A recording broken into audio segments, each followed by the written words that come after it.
A deaf woman walks into a blind date with Philadelphia's most dangerous crime boss, a setup meant to humiliate them both.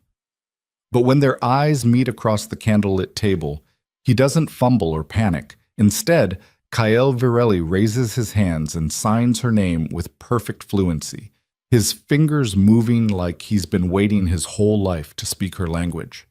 The room goes silent. The joke dies. And something far more dangerous than power begins to unfold.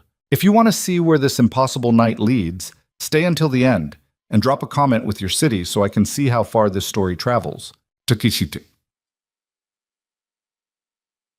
The rain came down hard that Friday night, turning Philadelphia's streets into black mirrors that reflected neon and headlights in fractured streaks.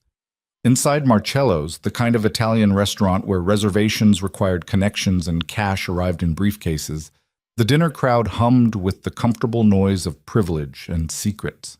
Alara Quinn sat in this corner booth by the window, watching raindrops race each other down the glass. She'd chosen this seat deliberately, back to the wall, clear view of the entrance, close enough to the exit that she could leave without making a scene if this whole thing went sideways.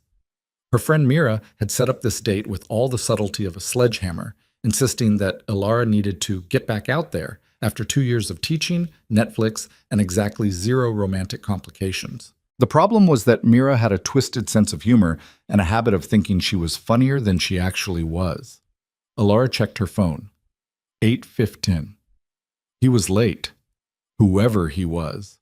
Mira had been deliberately vague about the details, which should have been a red flag the size of a billboard, but Alara had agreed anyway, mostly because saying no required more energy than showing up, sitting through an awkward hour, and going home to her cat. She adjusted the napkin in her lap and took a sip of water, watching the bartender shake a cocktail with the kind of aggressive confidence that suggested he'd done this 10,000 times and would do it 10,000 more. The restaurant's ambient noise, the clatter of silverware, the murmur of conversation, the soft jazz bleeding from hidden speakers, was completely lost on her. She'd been deaf since she was 7, the result of meningitis that had ravaged through her system like wildfire, leaving silence in its wake. Most people, when they found out, did one of 2 things. They either started shouting at her like volume could bridge the gap, or they got awkward and weird, suddenly self-conscious about every word. Alara had learned to spot both types within 30 seconds of meeting them. The door opened. A gust of wet wind pushed into the restaurant, carrying the smell of rain and exhaust. Alara didn't notice the temperature drop or the sudden shift in the room's energy, but she noticed the bartender's face go still. She noticed the waitress freeze mid-step, tray balanced on one hand. She noticed the couple at the next table lean closer together, their conversation dying mid-sentence. Then she saw him. Kael Virelli walked through Marcello's like he owned it, not with arrogance, but with the kind of quiet authority that didn't need announcement. He was tall, broad-shouldered, dressed in a charcoal suit that probably cost more than Alara's monthly rent. His dark hair was slicked back, still wet from the rain, and his face carried the kind of hard angles that looked carved rather than born. But it was his eyes that caught her, pale gray, sharp as broken glass, scanning the room with the methodical precision of someone who'd learned early that survival required awareness. He didn't smile, didn't nod to anyone, just moved through the space like a knife through water, parting the crowd without touching it. And he was walking straight toward her. Alara's stomach dropped. No, absolutely not. This had to be a mistake. Mira wouldn't. She couldn't.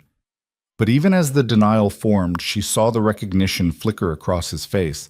A slight narrowing of those cold eyes, a fractional pause in his stride that confirmed what she already knew. This was her date. Mira had set her up with Kael Virelli.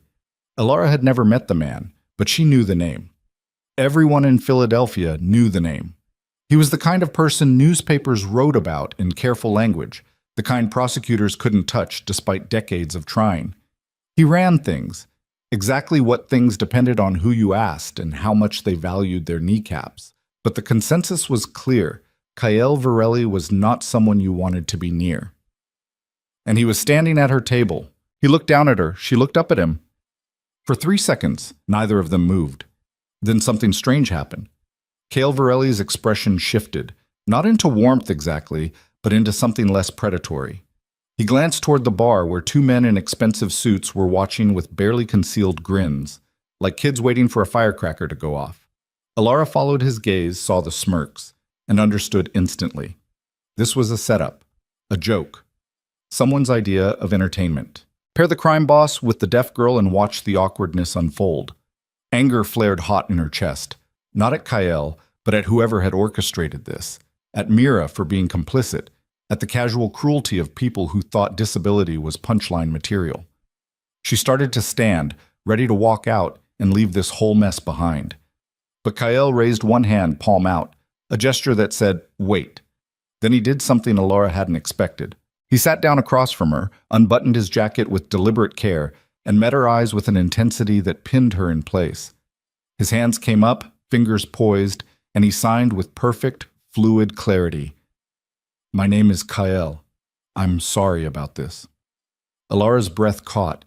She stared at him, her brain struggling to process what she'd just seen. His signing wasn't hesitant or clumsy. It was fluent, natural, the kind of proficiency that came from years of use, not a weekend crash course. She glanced past him toward the bar. The smirks had vanished. The two men were leaning forward now, confusion replacing their amusement. Alara looked back at Kyle. His expression hadn't changed, still guarded, still unreadable, but his hands moved again. "If you want to leave, I understand. But if you're willing to stay, I promise this won't be what they thought it would be." She should have left. Every rational part of her brain screamed that staying at a table with a man like Kyle Varelli was a monumentally stupid decision, but something in the way he signed, the precision, the respect embedded in every gesture, made her pause. She signed back, "Why do you know ASL?" For the first time, something flickered behind those cold eyes. Not warmth, but something rawer, older. "I had someone who needed it," he signed, "a long time ago." The restaurant's noise pressed against them, invisible to Alara, irrelevant to Kyle. Around them, the dinner crowd began to move again, conversations resuming in careful whispers. But at their table, silence reigned. Not the empty kind, the full kind. Alara made a decision. She sat back down, folded her hands on the table, and signed. "Okay, let's see where this goes." Kyle's mouth twitched, not quite a smile, but close. He gestured to the waiter, who approached with visible nervousness, and pointed to the wine list. The waiter nodded rapidly and disappeared. Then Kyle turned back to Alara, and his hands began to move. "Tell me something," he signed. "Do people usually underestimate you?" She almost laughed. "Every single day." "Good," he signed. "Me too." The wine arrived, a bottle of something Italian and probably expensive. The waiter poured with shaking hands, set the bottle down, and fled. Kyle ignored his glass. So did Alara. "What do you do?" he asked. "I teach," she signed. "Deaf children, grades 3 through 5. Something shifted in his expression. Interest, maybe, or recognition. "That's important work." "It is," she agreed. "What do you do?" The corner of his mouth lifted. "I solve problems." "What kind of problems?" "The kind most people don't want to think about." "Fair enough." Alara leaned back, studying him. He didn't fidget, didn't look away, just held her gaze with the same intensity he'd had since sitting down, like she was a puzzle he intended to solve. "Why did you agree to this?" she asked. "The date." "I didn't," he signed. "My associate thought it would be funny." "He's an idiot."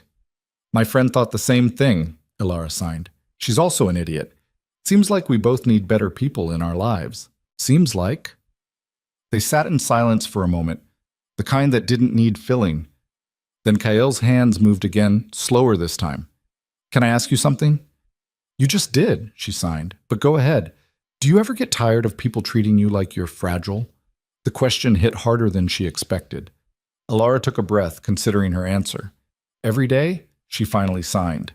"But I've learned that people's assumptions say more about them than about me." Kyle nodded slowly. "I've learned the same thing, different reasons, same conclusion." "What reasons?" "People see what they want to see," he signed. "They look at me and see something dangerous, something to fear. And maybe they're right, but it's not the whole story. What's the rest of the story?" He didn't answer immediately. Instead, he reached for his wine glass, took a sip, and set it down with careful precision. When his hands came back up, they moved with something close to hesitation, a crack in the armor. I had a sister, he signed. Younger than me by 3 years, she was born deaf. My parents didn't know what to do with her. They loved her, but they didn't understand her. So I learned. I was 8 years old and I learned sign language so she wouldn't be alone. Alara's chest tightened. Where is she now? Gone, he signed, 15 years ago. Complications from surgery that should have been routine. I'm sorry. Don't be, he signed, but there was no harshness in it. She taught me more about strength in 10 years than anyone else has in a lifetime. Alara didn't offer platitudes. She understood loss well enough to know they were useless. Instead, she signed, What was her name? Mira. Alara blinked. My friend, the one who set this up. Her name is Mira. Kael's expression darkened.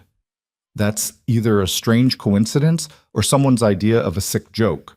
Knowing my friend, probably both. The waiter returned, hovering nervously at a distance until Kael waved him over. They ordered, Alara choosing the first thing her eyes landed on, Kael ordering something in rapid Italian that made the waiter's eyebrows climb toward his hairline. When they were alone again, Kael's hands moved. After she died, I stopped signing. Couldn't do it. Every gesture reminded me of her, and I wasn't strong enough to handle that. So I buried her, moved forward. What changed? Nothing, he signed. Until tonight.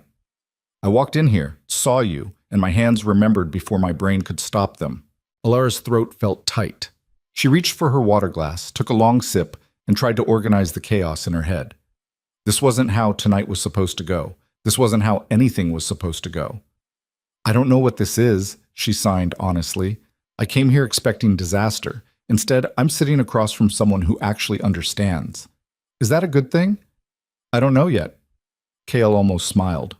Fair. Their food arrived in waves, plates of pasta and roasted vegetables, and something involving truffle oil that smelled so good even Alara's limited sense of taste couldn't ignore it. They ate slowly, hands moving between bites, the conversation flowing in a rhythm that felt oddly natural. Do you like teaching? Kael asked. I love it, Alara signed. Those kids, they're told every day that they're broken, that they're less than. I get to show them that's bullshit. How? By giving them tools, language, community. By showing them that silence is an emptiness. It's just a different kind of full. Kael set down his fork. You're good at this. At what? Talking without talking, she smiled. You're not so bad yourself. I'm rusty. Could have fooled me. The restaurant around them had settled into its late evening rhythm. Tables emptying, voices dropping, the lighting dimming to something more intimate. Alara found herself leaning forward, elbows on the table, watching Kael's hands with a focus she usually reserved for her most challenging students. Can I ask you something personal? She signed. You can ask. I might not answer. The people you work for or with or whatever, do they know you sign? No, he signed immediately. And I'd prefer to keep it that way. Why? Because the moment they know, it becomes a tool, a vulnerability, something they can use. Against you? Against anyone. Alara processed that. So what happens when we leave here? What do you mean? Do you go back to being whoever they think you are? Kael's hands stilled. He looked at her for a long moment, something unreadable crossing his face. Then he signed, slow and deliberate. I don't know. I've been that person for so long, I'm not sure there's anything else left. I don't believe that. Why not? Because people who have nothing left don't look the way you do when you sign. They don't remember their sister's name with that much pain still attached. He didn't respond, just sat there, hands resting on the table, jaw tight. Alara pushed. What are you afraid of? That you're right, he signed finally, that there is something else, and that reaching for it will cost me everything I've built. Would that be so terrible? Depends on what replaces it. The waiter returned with dessert menus. Neither of them looked. Kael waved him away with a gesture that was somehow both polite and final. When they were alone again, Alara signed, I have a proposal. I'm listening. Come see where I work. Meet the kids. See what it looks like when people build something instead of just protecting what they have. Kael's expression shifted. Surprise, maybe, or suspicion. Why? Because I think you need to remember what your sister showed you. and because I'm curious to see if the man sitting across from me right now is real or just a performance.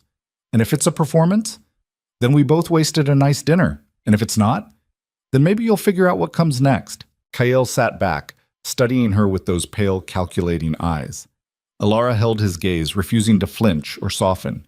She'd spent too many years being underestimated to back down now. Finally, he signed, "When?" "Monday, 3 o'clock. I'll text you the address." "How do you know I'll come?"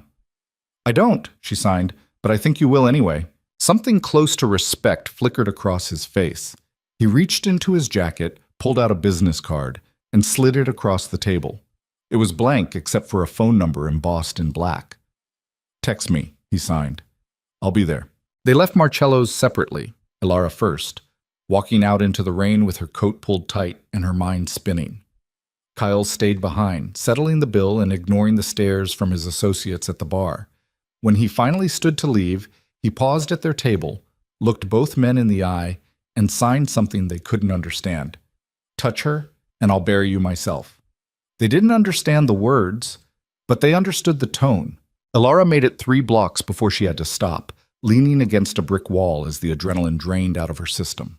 Her hands were shaking, not from fear, from something else entirely, something that felt dangerously close to hope.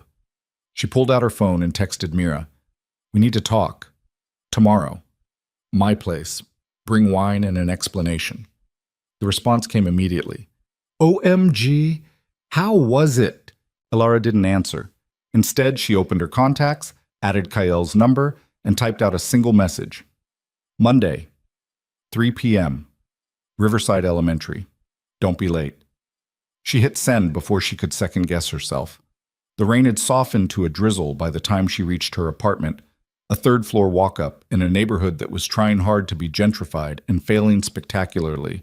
Her cat, an orange tabby named Dickens, greeted her at the door with his usual indifference. Alara fed him, changed into sweats, and collapsed onto her couch. The silence of her apartment pressed against her, familiar, comfortable, safe. But for the first time in years, it felt incomplete, like she'd left something behind at that restaurant, something she hadn't even known she was missing. Her phone buzzed. She picked it up, expecting Mira's inevitable barrage of follow-up questions. Instead, it was a text from Kael's number. "I'll be there." 3 words. Nothing more. Alara stared at the screen until it went dark, then set the phone down and closed her eyes.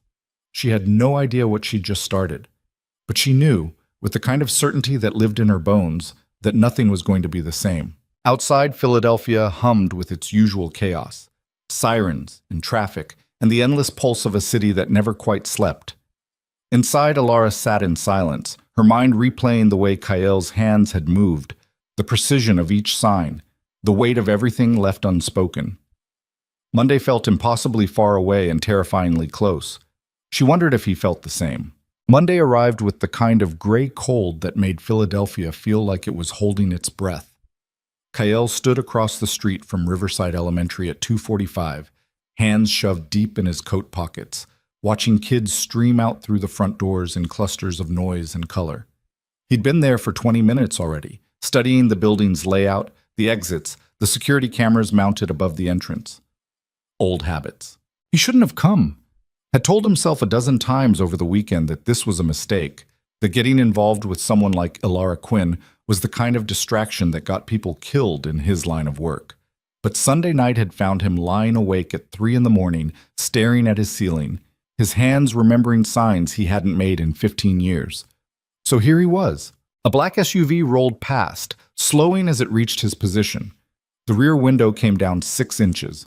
Marco Tesaro's face appeared in the gap, all sharp cheekbones and sharper suspicion. "Boss," Marco said, "the hell you doing in this neighborhood?" Kael didn't turn his head. "Taking a walk. In front of an elementary school. Fresh air's good for you. You should try it." Marco's jaw worked like he was chewing on a response he knew better than to voice. "Dante wants to meet, says it's important. Tell Dante I'll call him when I'm done." "Done with what?" Now Kael did turn, fixing Marco with the kind of look that had made grown men reconsider their life choices. "You got a hearing problem I should know about?" Marco's face went carefully blank. "No, boss." "Then fuck off." The window rolled up. The SUV pulled away. Kale watched it disappear around the corner, cataloging the tension in Marco's shoulders, the way his hands had gripped the doorframe just a little too tight. People were asking questions. That was fine. Let them ask. He'd been answering questions with silence and violence for 2 decades. He could do it for another week. At 2:58, he crossed the street and pushed through the elementary school's front doors. The inside smelled like floor wax and construction paper and something vaguely institutional that he couldn't quite place. A bulletin board near the entrance displayed student artwork, crayon drawings of families and houses and dogs with legs in the wrong places. A hand-painted banner stretched across the hallway. Every voice matters. Can I help you? The woman behind the front desk was maybe 60, gray hair pulled back in a bun that looked like it could survive a hurricane. Her eyes swept over Kyle with the kind of assessment that came from 3 decades of dealing with every variety of parent, administrator, and problem that walked through those doors. Kyle reached for his phone, typed quickly, and held up the screen. Here to see Alara Quinn, 3 o'clock appointment. The woman's expression shifted, not quite softening, but losing some of its edge. She nodded, picked up the desk phone, and spoke into it briefly. Then she gestured down the hallway. Room 7B. Second floor, end of the hall. Stairs are to your right. Kyle nodded his thanks and headed for the stairs, hyper-aware of the cameras tracking his movement, the locked classrooms he passed, the emergency exit signs glowing red at regular intervals. The building was old but well-maintained, the kind of place that ran on tight budgets and tighter dedication. He found room 7B at the end of a hallway decorated with more student work. Finger paintings, spelling tests with gold stars, photos of field trips to museums and parks. The door was open. Inside, Alara stood at the front of the classroom, her back to him, writing something on the whiteboard in precise, careful letters. Kale stopped in the doorway and waited. Alara must have sensed the change in light or felt the shift in air pressure because she turned. When she saw him, something crossed her face. Surprise, maybe, or relief. She set down her marker and signed, "You came." "I said I would," he signed back.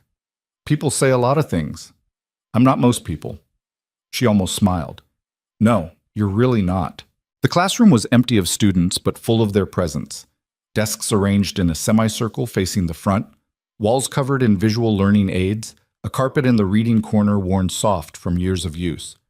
Everything was labeled in both English and sign language, the photos demonstrating each gesture clear and precise. Alara moved to the nearest desk, leaned against it, and signed. "They'll be here in 5 minutes. There are 8 of them, ages 8 to 10. They're going to stare at you because you're new and kind of intimidating looking." "Kind of?" "Okay, very. But they're also fearless, so don't be surprised if they ask you questions you're not ready to answer." "Like what?" "Like why your suit probably costs more than their parents make in a month, or why you look like you've never smiled in your entire life." Kale's mouth twitched despite himself. "I smile." "When?" "When it's strategically necessary." "That's not smiling. That's tactical manipulation. There's a difference?"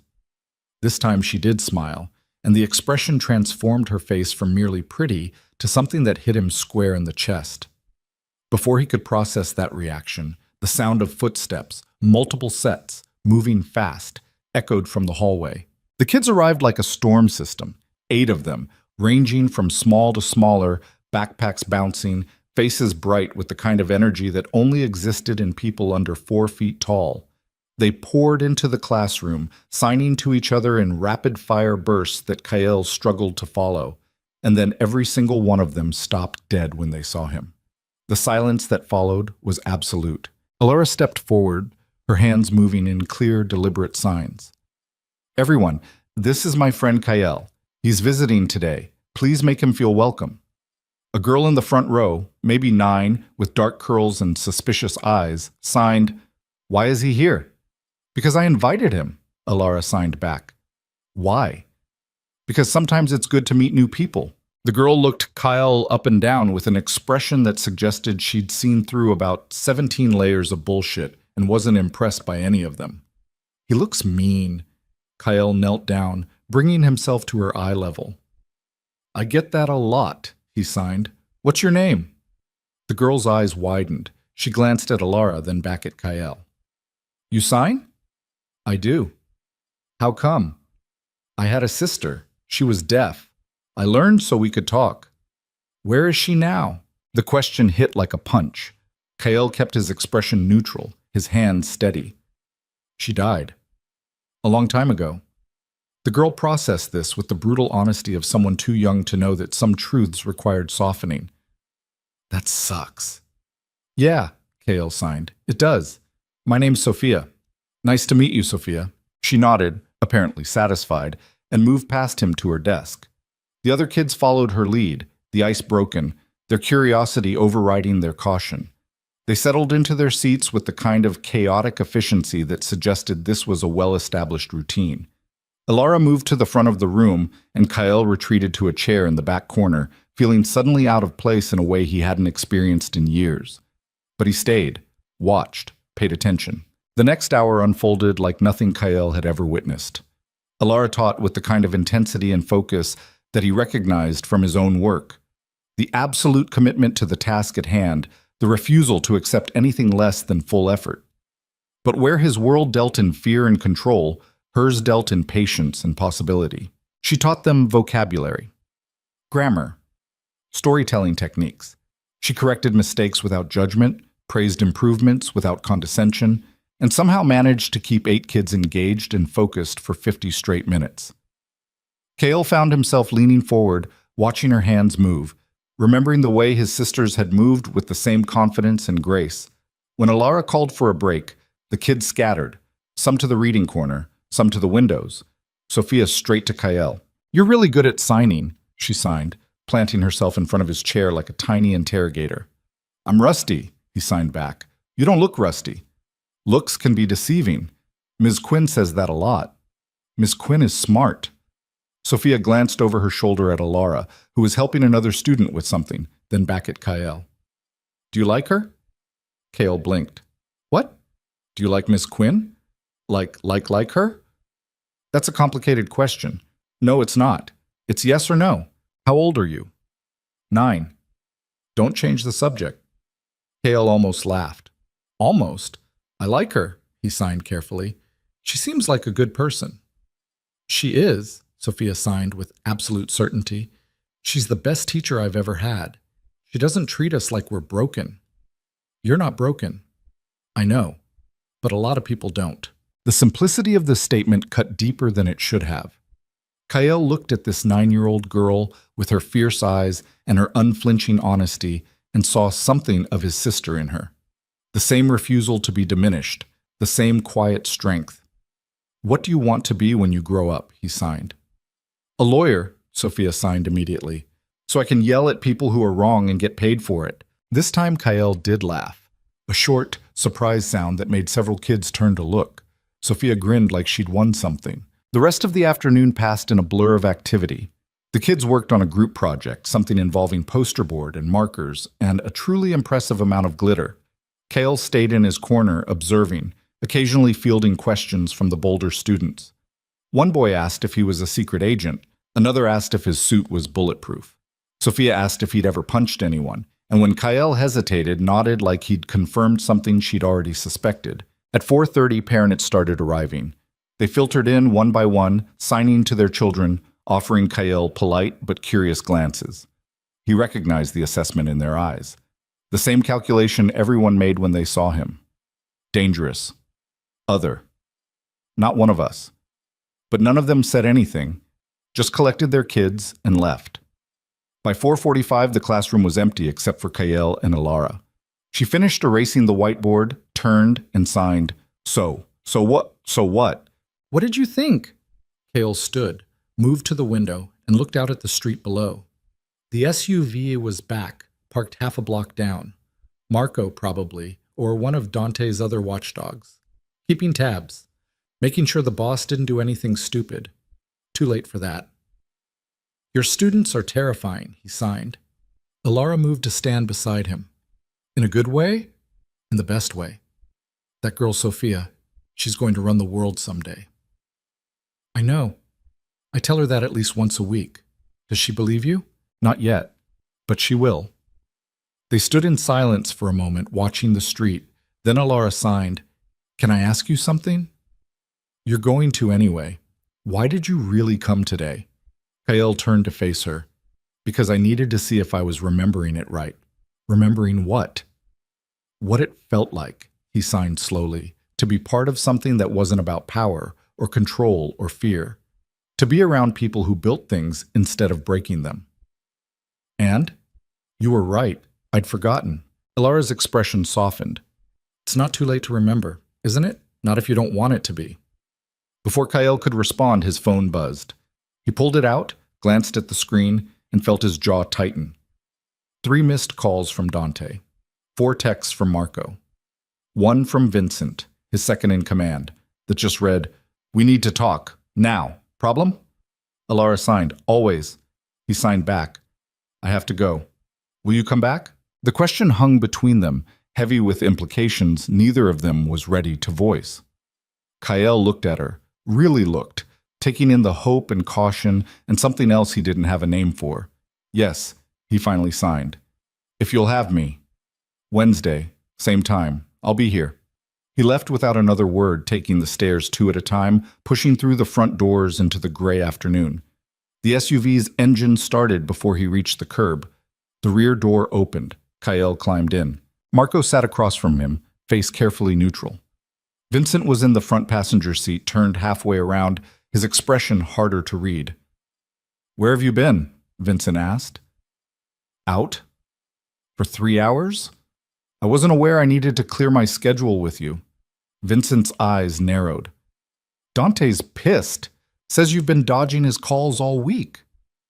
"Dante's always pissed about something." "This is different. He thinks you're distracted." "Dante thinks a lot of things. Most of them are stupid." Marco shifted uncomfortably. Vincent's hand tightened on the seat back. "Boss, with all due respect—" "You want to finish that sentence?" Kael interrupted, his voice dropping into the register that made people reconsider their choices. "You better be damn sure it ends somewhere you can live with." Vincent held his gaze for 3 seconds, then looked away. "Meeting's at 7, warehouse on Dock Street. Everyone's going to be there." "Fine.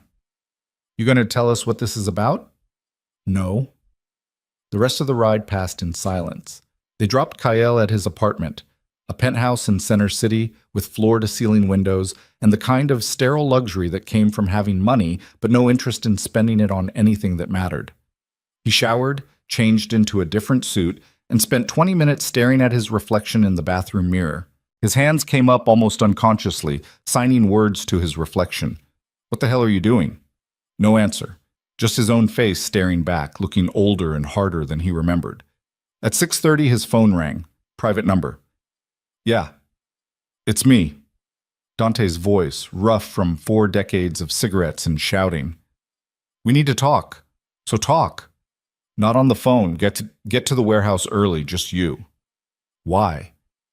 "Because I'm asking nicely, and you know I don't do that often." The line went dead. Kael stared at the phone for a long moment, then pocketed it and headed for the door. The warehouse on Dock Street was one of 3 properties Kael owned through a shell corporation nobody could trace back to him. It sat at the edge of the industrial waterfront, surrounded by similar structures in various states of decay. Perfect for meetings that required privacy and plausible deniability. He arrived at 6:45. The main floor was empty, just shadows and the smell of old concrete. A single light burned in the back office. Dante's silhouette filled the doorway. "You're early," Dante said. "You asked me to be." Dante stepped aside, gesturing Kael into the office. It was small, cramped, dominated by a metal desk and 2 chairs that had seen better decades. Dante closed the door and leaned against it, arms crossed. "Want to tell me what's going on?" Dante asked. "Not particularly." "Kael, we've known each other 20 years. I've never seen you like this." "Like what?" "Distracted, absent, soft." The word landed like an accusation. Kael felt something cold settle in his chest. "You think I'm soft?" "I think you're spending your afternoons in elementary schools instead of handling business. I think you're dodging calls from people who expect answers. I think something's changed, and I need to know what it is before it becomes a problem." "It's not a problem." "Then what is it?" Kael met Dante's eyes. The older man had been his mentor once, Back when Kael was 23 and angry and looking for a way to channel all that rage into something productive. Dante had taught him the rules, the hierarchy, the cost of weakness. It's personal, Kael said finally. There's no such thing as personal in our world. You know that. Maybe I'm tired of that world. The words were out before Kael could stop them. Dante's expression went very still. Say that again. You heard me. Kael, listen to yourself. You run half this city. You've got power, money, respect, and you're thinking about walking away because of what? A woman? Some feel-good bullshit about redemption? It's not about redemption. Then what? Kael struggled to find words that wouldn't sound insane. It's about remembering who I was before all this, before the violence and the fear and the constant goddamn paranoia. I had a sister, Dante. You knew her. She died, and I buried that part of myself because it was easier than feeling it. But now you've met someone who makes you feel things, and suddenly you want to burn down everything you've built? I'm not burning down anything. I'm just exploring options. Dante laughed, but there was no humor in it. Options? Jesus Christ, you sound like a civilian. Maybe that's not the worst thing. It is in this business. Dante pushed off the door, moved closer. You want to know what happens to people like us when we go soft? They get eaten alive. By rivals. By law enforcement. By their own people who smell weakness and decide it's time for new management. I can handle myself. Can you? Because from where I'm standing, you're one bad decision away from getting yourself killed. Or worse, getting all of us killed.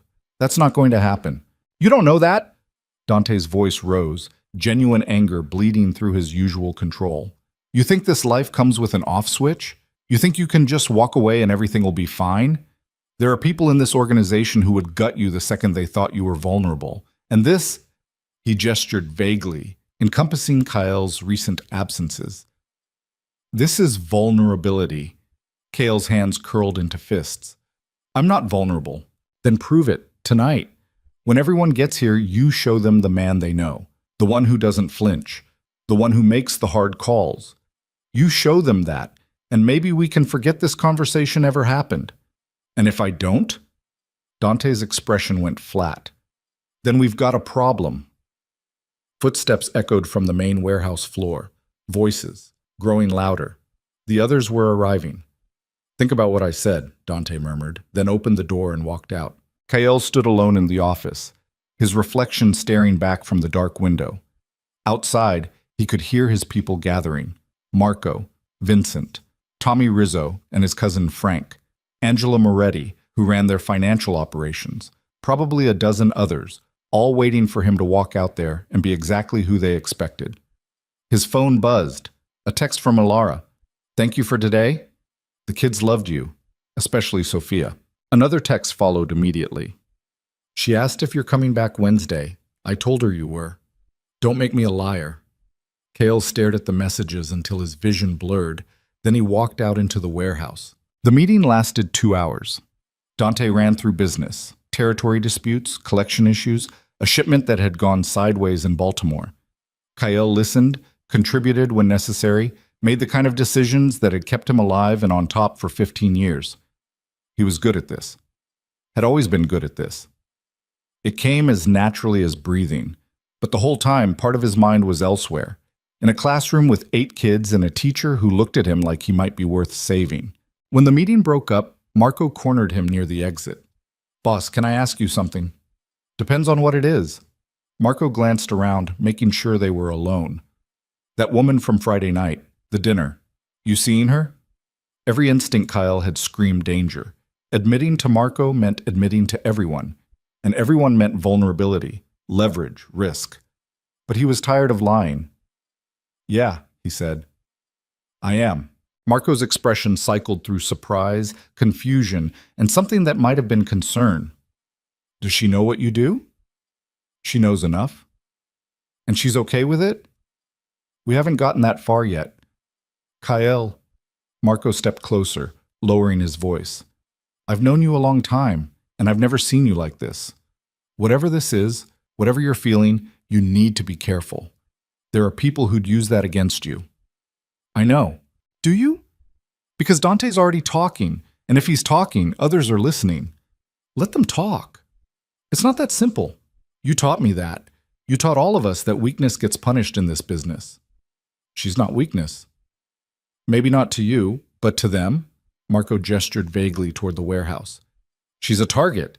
The second they figure out you care about something, they'll use it. You know they will. Kale did know. Had used that exact tactic himself more times than he could count. Find what someone loves, threaten it, watch them break. I'll handle it, he said. How? I don't know yet, but I will. Marco looked like he wanted to argue further, but something in Kael's expression stopped him. He nodded once and walked away.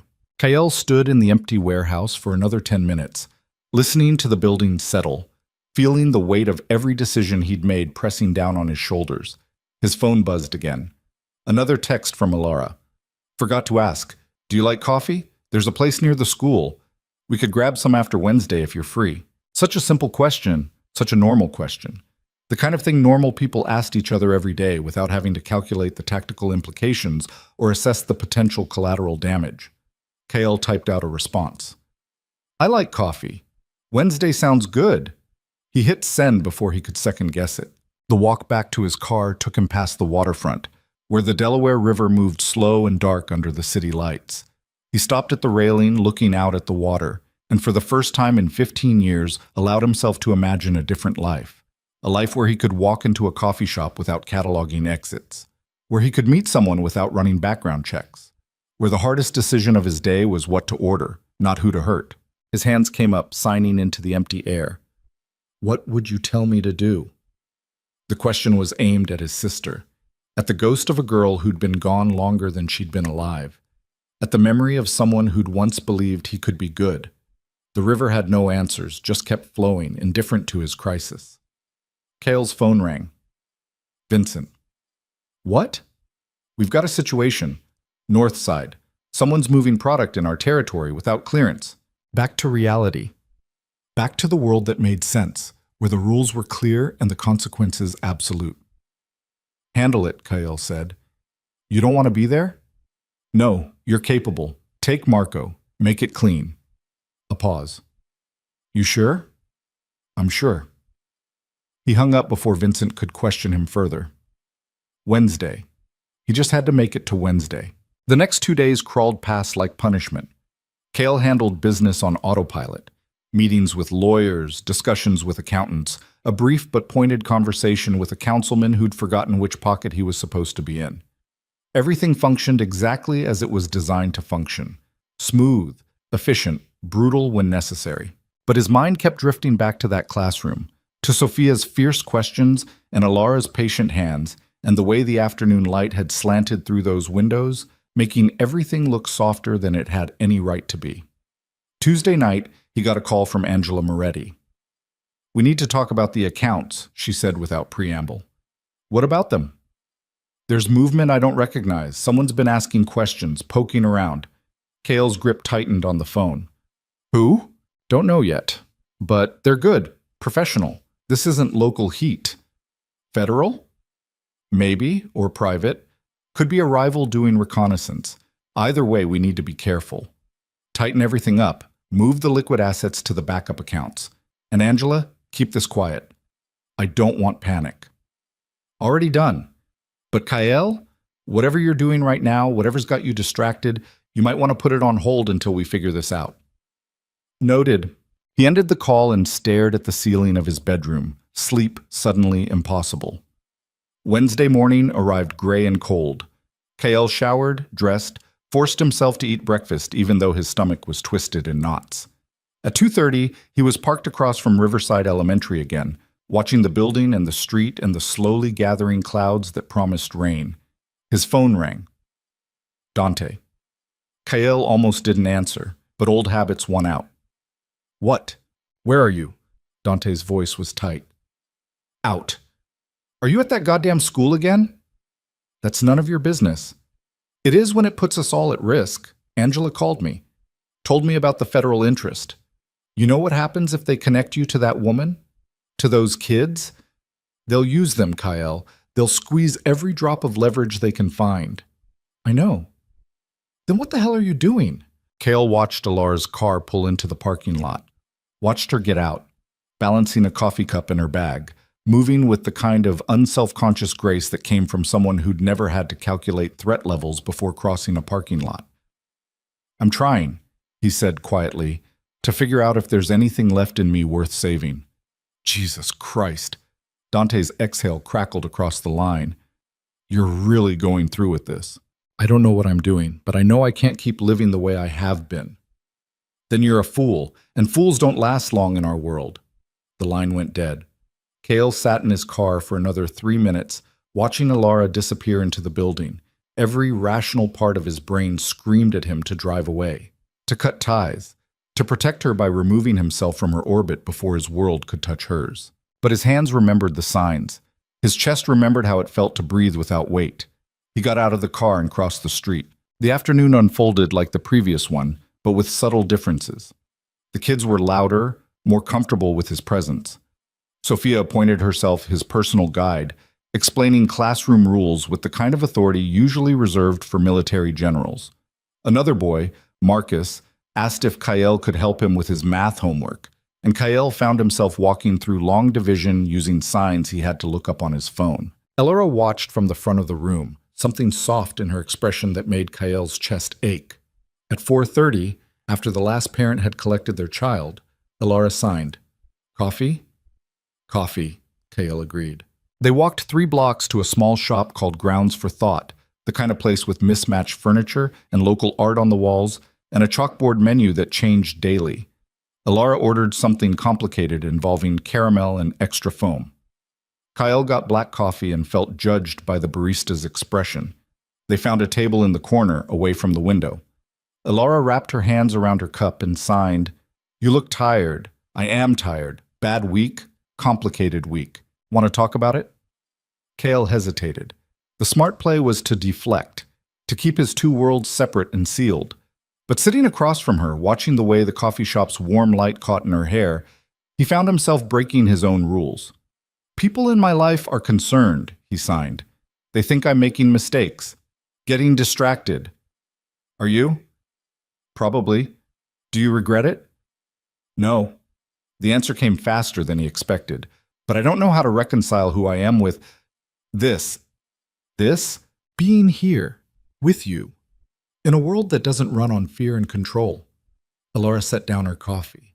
"You keep talking about yourself like you're just one thing, like you're not allowed to contain multitudes. In my experience, multitudes get you killed, or they keep you human." Before Kale could respond, the coffee shop door opened. Marco walked in, spotted them immediately, and his face went carefully blank. Kale's entire body went rigid. Marco approached the table slowly, hands visible, posture non-threatening, but his eyes were hard. "Boss, didn't expect to see you here." "Who is this?" Alara signed. "Someone from work," Kale signed back, then spoke aloud to Marco. "What do you want?" "Need to talk. It's urgent." "I'm busy." "It's about the thing Angela mentioned. It's gotten worse." Kale felt the walls closing in. He glanced at Alara, saw the concern in her eyes, then back at Marco. 5 minutes. They stepped outside. The temperature had dropped another 10 degrees. Marco lit a cigarette with shaking hands. "Vincent's been picked up," Marco said without preamble. "FBI grabbed him 2 hours ago. They've got him on wire fraud, money laundering, and about 6 other things that'll put him away for 20 years if he flips." Kale's blood went cold. "Does he know enough to hurt us?" "He knows enough to hurt you, directly." "Shit. It gets worse. Dante called a meeting for tonight. Emergency session. He's saying you need to consolidate, tighten up, cut any liabilities." The way Marco said liabilities made Kale's jaw clench. "You mean what I think he means?" He didn't say it explicitly, but yeah, I think he means anyone who could be used against you, anyone who makes you vulnerable. Kale looked through the coffee shop window. Alara was signing something into her phone, probably texting a friend, completely unaware that she'd just been classified as a threat to be eliminated. "Tell Dante I'll be there," Kyle said. "And her?" "She's not part of this." "She is now. The second you walked into that coffee shop with her, she became part of it. You know how this works, Kyle. You taught me how this works." "I'll handle it." "How?" "Because right now, the only way to handle this that Dante's going to accept is to cut ties. Completely. And if you won't do it willingly, Marco, Kale's voice dropped to something dangerous. You finish that sentence and we're going to have a serious problem. Marco took a long drag on his cigarette. I'm trying to help you. I'm trying to keep you alive, but you're making it really goddamn hard. Noted. Meetings at what time? 9. Dock Street again. I'll be there. Marco flicked his cigarette into the gutter and walked away without another word. Kyle stood on the sidewalk, hands shoved in his pockets, feeling the world he'd built pressing against the world he wanted. Mutually exclusive, incompatible. One of them had to give. He went back inside. Alara looked up, signing, "Everything okay?" "No," he signed honestly. "But it will be." "That didn't look like nothing. It's work stuff, complicated. Does it have to do with me?" The question landed like a blade. Kyle could have lied. Should have lied. Instead, he signed, "Yes. I'm making things difficult for you. You're making things clearer for me. There's a difference." KL. "I don't know what world you live in. You haven't told me, and I haven't pushed, but I'm not stupid. I can see that you're carrying something heavy. And I need to know, is being around me putting you in danger?" "Maybe." "Then why are you here?" Kyle met her eyes. "'Cause for the first time in 15 years, I feel like I'm moving towards something instead of just running from it." Alara reached across the table, her hand stopping just short of his, not quite touching. A question in the gesture. Kyle looked at her hand, at the gap between them, at everything that simple contact would mean. Then he closed the distance. Her skin was warm, her fingers strong, and for one crystalline moment, everything else fell away. They sat like that for maybe 30 seconds before Kyle's phone started buzzing. He pulled it out, saw 6 texts from Dante and 3 missed calls from Angela, and knew his time was up. "I have to go," he signed. "When will I see you again?" "I don't know. Soon. I hope." Kyle. She tightened her grip on his hand.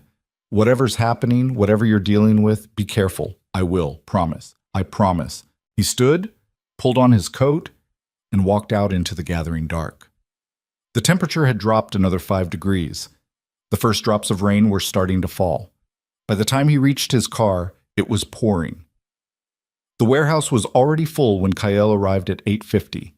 Every major player in his organization was there. Faces grim, postures tense. Dante stood at the center, arms crossed, radiating fury barely held in check. "You're late," Dante said. "I'm here. Talk." Dante gestured to Angela, who stepped forward with a tablet. Vincent flipped, gave them everything. Names, accounts, locations. "We've got maybe 48 hours before they start executing warrants." The room erupted in angry voices. Kyle raised one hand, and silence fell instantly. "What's the exposure?" he asked. "Total," Angela said. "Every account I manage is compromised. We need to liquidate and move. Tonight." "Do it. What else?" "They're looking at you specifically. Vincent gave them a direct line from the money to your door. If they bring RICO charges—" "I know what RICO means," Kyle interrupted. "What's the timeline?" "Maybe a week. Maybe less if they move fast." Kale processed this, calculating odds and options.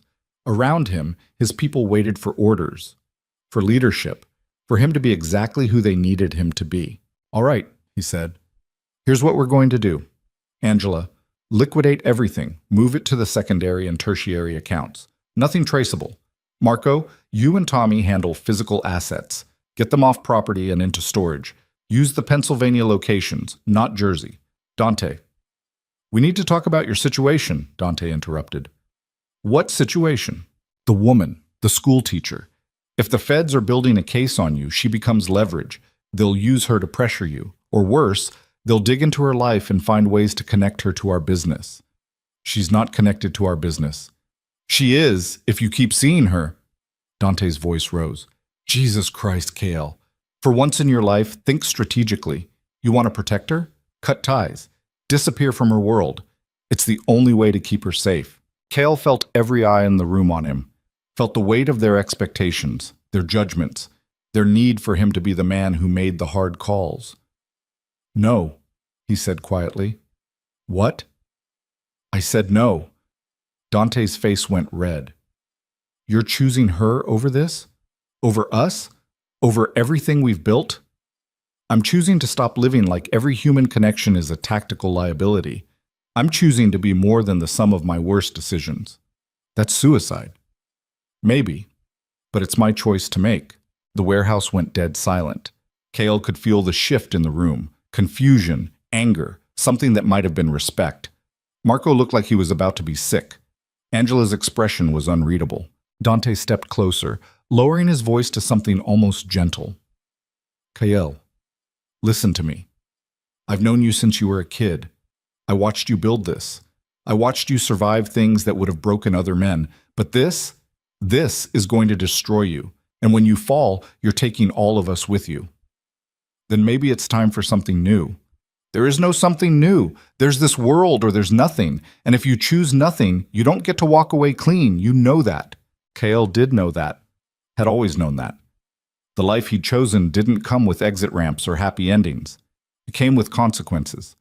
But for the first time, he was willing to face them. Meeting's over, he said. Everyone knows their assignments. Execute them. And Dante? Yeah? If anything happens to Alara Quinn, if anyone in this organization or outside it so much as looks at her wrong, there won't be enough of you left to identify. Are we clear? Dante's jaw worked. Crystal. Kyle walked out without another word. The rain had intensified to a full storm by the time he reached his car. He sat behind the wheel, engine off, watching water stream down the windshield in sheets. His phone buzzed. A text from Alara. Did everything work out? Kyle stared at the message. 3 words. So simple. So impossibly complicated. He typed, "Not yet, but it will." Then he added, "Can I see you tomorrow?" The response came immediately. "Yes." "Where?" "Your place. If that's okay." "We need to talk." A pause. Then, "That sounds ominous. It's important." "Okay, tomorrow." 7? "I'll be there." Kale set the phone down and finally started the engine. The drive back to his apartment took twice as long as usual, the storm snarling traffic into gridlock. By the time he made it home, it was past midnight. He poured 3 fingers of whiskey, stood at his window, and watched Philadelphia glitter through the rain. Somewhere out there, federal agents were building a case that would bring down everything he'd spent 15 years constructing. Somewhere out there, his own people were questioning his judgment, his loyalty, his sanity. And somewhere out there, Alara Quinn was probably asleep, completely unaware that her world was about to collide with his in ways neither of them was prepared for. Kale raised his glass to the city and drank. Tomorrow, he'd tell her everything. Tomorrow, he'd give her the choice to run while she still could. Tomorrow, he'd find out if there was anything left in him worth saving. The storm raged on, and Kyle Varelli stood in its eye, finally ready to face what came next. Kale didn't sleep. Just paced his apartment until dawn broke gray and cold over the city, his mind running through every possible way the conversation with Alara could go. Most scenarios ended badly. Some ended catastrophically.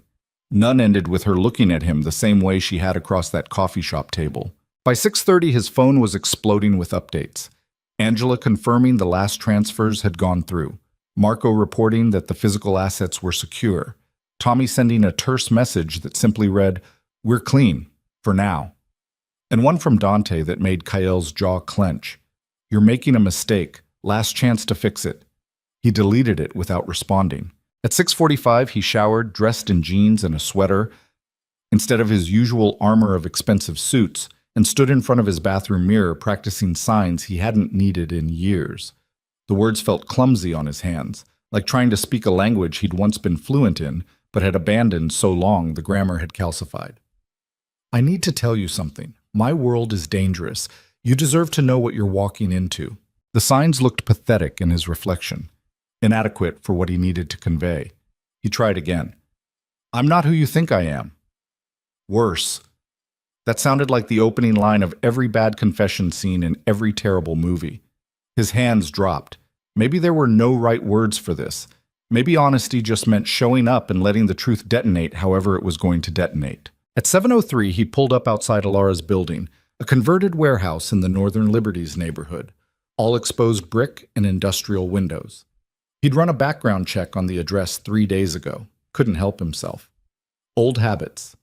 The building had decent security, a doorman who worked nights, cameras covering the entrance and parking garage. Not enough. Not nearly enough if someone wanted to get to her.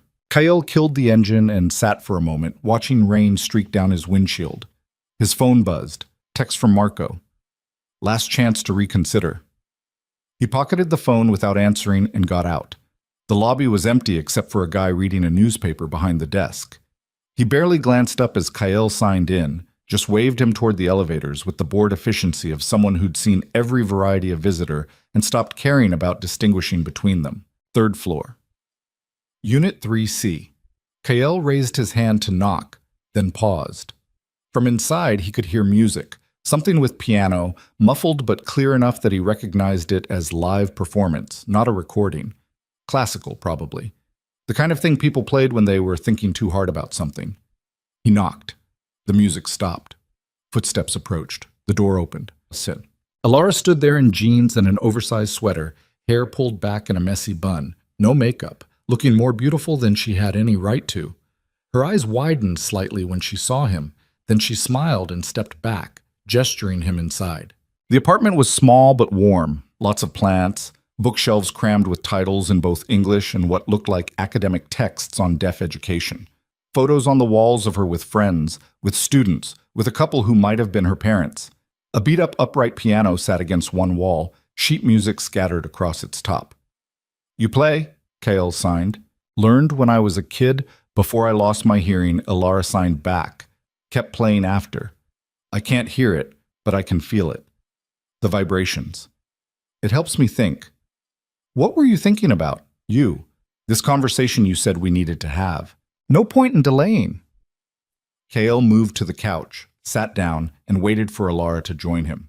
She curled into the opposite corner, tucked her feet under her, and watched him with those steady, intelligent eyes that had stopped him cold that first night at Marcello's. I need to tell you what I do, he signed. Who I am. And then you need to decide if you want me anywhere near your life. Okay, she signed simply. No fear, no hesitation, just attention. Kyle took a breath and started signing. I run a criminal organization, have for 15 years. We handle things that exist in the gray areas between legal and illegal.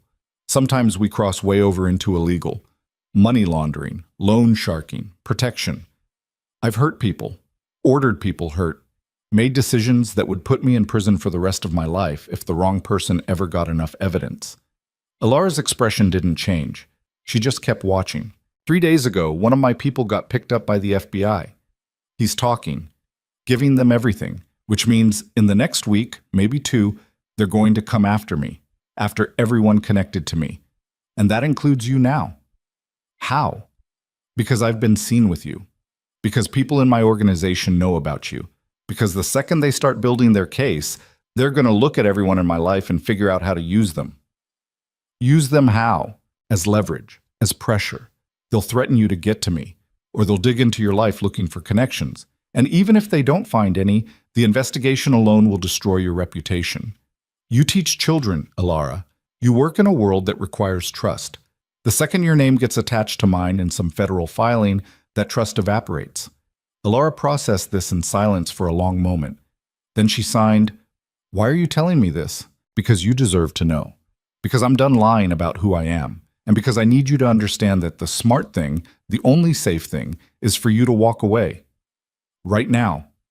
Block my number. Forget you ever met me. I'll make sure no one bothers you. I'll disappear from your world completely. Is that what you want? The question hit like a physical blow. Kale's hands trembled as he signed, No, but what I want doesn't matter. Your safety does. Shouldn't I get to decide what matters to me? Not when the cost is this high. Alara unfolded from the couch, moved to the window, and stared out at the rain-soaked street below. Kale watched her shoulders rise and fall with deep breaths, watched her hands come up and drop again like she was trying to find words that didn't exist. Finally, she turned back. Can I ask you something? Anything. The man you are when you're in that classroom with those kids? Is he real? Kyle didn't hesitate. Yes. And the man who runs this organization, who makes these terrible decisions, is he real too? Yes. So which one am I supposed to believe? Both. I'm not asking you to ignore half of who I am. I'm asking you to see all of it and make a choice based on the whole picture. Alara crossed her arms, and for the first time since he'd met her, Kyle saw anger flash across her face. You know what's insulting? You showing up here, dumping all this on me, and then immediately telling me to run, like I'm some fragile thing that can't handle complexity. Like I haven't spent my entire life navigating a world that treats me as less than capable. That's not what I'm doing, isn't it? You're making my decision for me. You're deciding I can't handle the risk, can't handle the truth, can't handle you. I'm trying to protect you. I don't need your protection. I need your honesty, which you just gave me. Thank you. And now I need you to respect me enough to let me decide what I do with it. The force of her signing, sharp, precise, angry, made Kyle lean back. He'd faced down armed men without flinching, but Alara Quinn in full fury was something else entirely. Okay, he signed. You're right. I'm sorry. Don't apologize. Just stop treating me like I'm made of glass. Fair. They stared at each other across the small apartment. Outside, the rain intensified, drumming against the windows hard enough that Kyle could feel the vibrations through the floor. Alara must have felt them too, because she glanced toward the glass, then back at him. I need time, she signed, to think about this, about what it means. Take all the time you need. Will you be honest with me, going forward, about everything? Yes. Even when it's ugly, especially then. Alara nodded slowly. Then she signed something that made Kyle's chest constrict. I don't scare easily, and I don't break as easily as you think I do. But I need to understand what I'm signing up for, so I need you to go. And I need you to give me space to figure this out. Kyle stood. Every instinct screamed at him to argue, to push, to make her understand that space was a luxury neither of them had. But he'd just promised honesty and respect, and that started with listening. How long? He signed. I don't know. I'll text you. Alara, go. Please. He went. The elevator ride down felt like descending into cold water. Kyle hit the lobby, nodded to the disinterested doorman, and pushed out into the rain. It soaked through his jacket immediately, but he barely noticed. Just walked to his car, got in, and sat there with water dripping from his hair, his hands gripping the steering wheel hard enough to hurt. His phone rang. Unknown number. He answered. Yeah, Mr. Varelli? A woman's voice. Professional, clipped. This is Special Agent Rebecca Torres, FBI. I think we should talk. Every muscle in Kyle's body went rigid. I have nothing to say to you. That's fine. You don't have to say anything, but you should listen. We picked up Vincent Castellano 3 days ago. He's been very cooperative, very detailed. We know about the accounts, the properties, the network. We know enough to bring RICO charges that'll put you away for 25 to life. Then why are you calling me? Because I'm not interested in you. I'm interested in the people above you, the ones pulling strings you don't even know exist. And I think you might be interested in them too. Kyle's mind raced. I don't know what you're talking about. Sure you don't. Here's what I know, Mr. Varelli. You've been running your operation for 15 years. Clean, efficient, smart. But your middle management pretending to be the king. Someone's been feeding you resources, intel, protection. Someone with reach you can't match. And I think recently you've started to figure that out. She was fishing. Had to be. Except the cold certainty in his gut said she wasn't. I'm hanging up now, Kyle said. One more thing. We've been watching you, including your visits to Riverside Elementary, including your coffee dates with Miss Quinn. Pretty teacher, seems like a good person. Be a shame if she got caught up in all this. The threat was clear. Kyle's free hand clenched into a fist. You go near her. I don't have to. You already did that yourself. But here's the thing. I can make sure she stays out of this. Completely. No subpoenas, no interviews, no investigation into her background or associations. All you have to do is talk to me. And give you what? Names, connections. The people above you. I know they exist, Mr. Varelli. Vincent confirmed it before he stopped talking. Said you take orders from someone. Said there's a whole network you're part of that you barely understand. Give me that network, and I'll make sure Alara Quinn never knows any of this happened. Kyle closed his eyes. I need time to think. You have 48 hours. After that, I start executing warrants, and I can't control what happens to the people around you once that starts. The line went dead. Kale sat in his car, rain hammering the roof, and tried to process what he'd just heard. Someone above him, a network he barely understood. It didn't make sense. He'd built his organization from the ground up, made every decision, controlled every aspect. Except there had been moments over the years. Shipments that arrived without him ordering them. Connections that materialized when he needed them. Protection from law enforcement that seemed too convenient to be just luck. He'd attributed it to his own skill, his careful planning, his network of informants and bought officials. But what if it wasn't? What if he'd been someone's puppet this whole time? His phone buzzed. Text from Dante. Need to see you, now, same place. Kael stared at the message. Something cold settled in his chest. Dante had been his mentor, his partner, the man who taught him everything about this life. If there was someone above Kael, Dante would know. He started the engine and headed for Dock Street. The warehouse was dark when he arrived, just a single light burning in the back office. Kael's instincts screamed wrong, but he pushed through the door anyway, one hand resting on the gun tucked against his spine. Dante sat behind the metal desk, smoking a cigarette despite the no smoking sign on the wall. He looked older than Kael remembered, more worn, more tired, like the years had finally caught up with him. Close the door, Dante said. Kael didn't sit, just stood there, waiting. You got a call from the FBI, Dante said. It wasn't a question. How did you know that? Because I told them to call you. The words hung in the air like smoke. Kael's hand moved fractionally closer to his gun. Say that again. Dante took a long drag on his cigarette. I've been working with them for 18 months, ever since they picked me up on that tax thing you thought I beat. I didn't beat it. I made a deal. The world tilted. Kael grabbed the back of the chair to steady himself. You're lying. I wish I was. But no, I'm a confidential informant. Have been for a year and a half, feeding them just enough to keep them happy, just enough to keep you operating so they could build a bigger case. You son of a bitch. I didn't have a choice. Dante's voice rose, cracking. They had me dead to rights. 15 counts of tax evasion, another 10 of wire fraud. I was looking at 30 years. I'm 63 years old, Kael. I wasn't going to die in prison. So you sold me out instead. I sold out the organization. Not you. Never you. I've been protecting you this whole time, feeding them everyone else. Keeping your name as far from their files as possible. Bullshit. Vincent had my name. He gave them everything. Vincent was a mistake. I told him to keep his mouth shut, take the deal I'd arranged. But he panicked. Started talking about things I didn't know he knew, including you. Kael pulled his gun. Didn't aim it, just held it at his side. Give me one reason not to kill you right now. Because I'm the only thing standing between you and 25 to life. Dante stubbed out his cigarette. The FBI doesn't want you, Kael. They want what you know. They want the network. What network? I don't know what the hell anyone is talking about. Yes, you do. You just haven't put it together yet. Think about it. Where did your initial funding come from when you started out? How did you get access to those shipping routes? Who made sure the cops looked the other way during your first 3 years? Kael's mind raced backward. His early days in the business had been easy, suspiciously easy.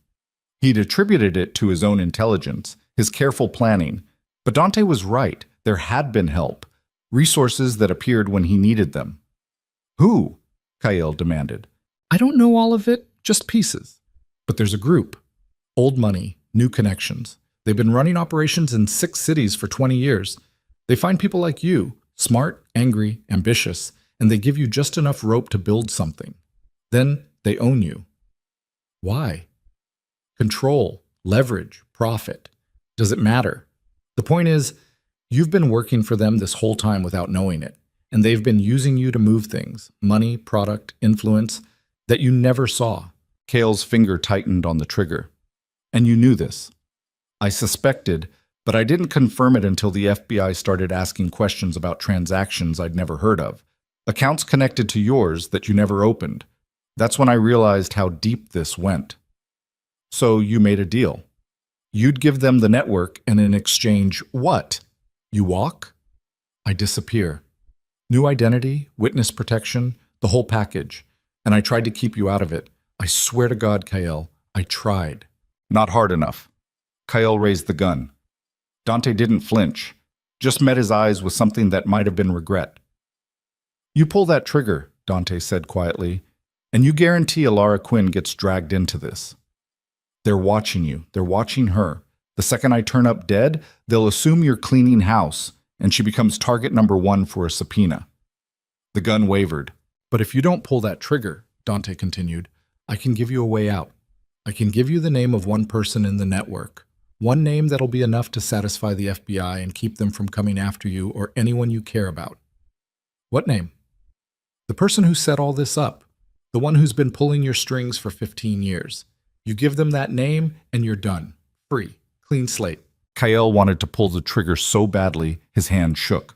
But the image of Alara's face, the trust in her eyes when she'd asked if he'd be honest, stopped him. Who? He asked again. Dante pulled a folded piece of paper from his pocket and slid it across the desk. This is who really owns you. Kyle picked up the paper with his free hand, unfolded it, and felt the floor drop out from under him. The name written there in Dante's careful handwriting made no sense. Made terrible, perfect sense. Marco Tesoro. No, Kyle said. That's impossible. Marco's been with me for 10 years. He's loyal. He's a plant. Always has been. They put him in your organization when you started expanding, made sure he rose through the ranks, made sure he had your ear. Every major decision you've made in the last decade, who'd you run it by first? Marco, Kyle whispered. Exactly. And who knew about Alara before anyone else? Who showed up at that coffee shop? Who's been sending reports on your movements to people you've never met? The pieces clicked together with sickening clarity. Every warning Marco had given him about Alara, every concerned conversation about his judgment, it hadn't been loyalty. It had been control. Where is he? Kale's voice came out flat, dead. Safe house in Jersey. I can give you the address. But Kyle, you need to understand what you're walking into. Marco's not alone. There'll be others, and if you go after him, you're declaring war on people who have more resources than you can imagine. I don't care. You should, because they will come after everyone you've ever cared about, including her. Kyle lowered the gun, tucked it back into his waistband. Give me the address. Dante wrote it down, slid it across the desk. What are you going to do? What I should have done years ago. Stop letting other people run my life. That's suicide. Probably. But it's my choice. Kyle turned to leave. Dante's voice stopped him at the door. For what it's worth, I'm sorry. I know you won't believe that, but it's true. You were like a son to me, and I failed you. Kyle looked back. Yeah, you did. He walked out into the rain. The drive to Jersey took 90 minutes through storm traffic. Kale spent every second of it calling in favors, assembling resources, preparing for what came next. He called Angela, told her to move the last of the liquid assets into accounts only he could access. He called Tommy, gave him a list of names and instructions to keep them safe. He didn't call Marco. Didn't want to tip his hand. The safe house was in a neighborhood that tried to look suburban and failed. Cookie-cutter homes with 2 small yards, cars that cost more than the houses, the smell of desperation masked by fresh paint and lawn services. Number 447. Dark windows. A car in the driveway that Kyle recognized as one of their fleet vehicles. He parked 3 houses down, checked his gun, and approached on foot. The front door was locked, but not alarmed, sloppy. Or maybe Marco was expecting him. Either way, Kyle picked it in 45 seconds and slipped inside. The house was silent, empty furniture, the kind that came with short-term rentals. No personal effects. No signs of life except for a light burning upstairs. Kyle climbed the stairs with his gun drawn, every sense screaming alert. The bedroom door at the end of the hall was cracked open. He could see shadows moving inside. He kicked it open. Marco sat in a chair by the window, hands folded in his lap, looking calm. Too calm. Like he'd been waiting. Took you longer than I expected, Marco said. Kale aimed the gun at his head. How long? Since the beginning. I was recruited out of college, psychology degree, specialization in behavioral manipulation. They saw potential, trained me, placed me with you when you were still small enough to be molded. Who are they? Does it matter? They're everywhere and nowhere. Old families with new methods. People who figured out that real power doesn't come from being visible. It comes from controlling the people who are. And Alara? Something flickered in Marco's expression. She was never part of the plan. That was all you. And honestly, it screwed everything up. You were supposed to be predictable, controllable, but you started wanting things we didn't program into you. Like what? Like redemption, like love, like a way out. Marco shook his head. It made you dangerous, unpredictable. So yeah, when you started seeing her, I reported it, recommended extraction. They disagreed, thought they could use it. Turns out they were wrong. Kale's finger tightened on the trigger. Give me names. Or what? You'll kill me? Go ahead. I'm insured. The second I don't check in, they activate contingencies. And guess who's at the top of the contingency list? He didn't have to say the name. Kale knew. So here's how this plays out, Marco continued. You can kill me, feel good about it for maybe 30 seconds, and then they'll erase Alara Quinn from existence. Won't even be dramatic about it. Just an accident, a home invasion, something random and untraceable. Or what? Or you walk away. Completely. You disappear from Philadelphia. You never contact her again. You give up everything you've built. And in exchange, they leave her alone. She gets to live her life, teach her students, never knowing any of this happened. That's not a choice. It's the only choice you get. Kale stood there, gun aimed, mind racing through scenarios. He could shoot Marco, take the war to whoever was pulling the strings, fight with everything he had. But Marco was right. The second he started fighting, Alara became a target, and he couldn't protect her from an enemy he couldn't see. How do I know they'll keep their word? Kyle asked. You don't. But you know what happens if you don't take the deal, so really, what choice do you have?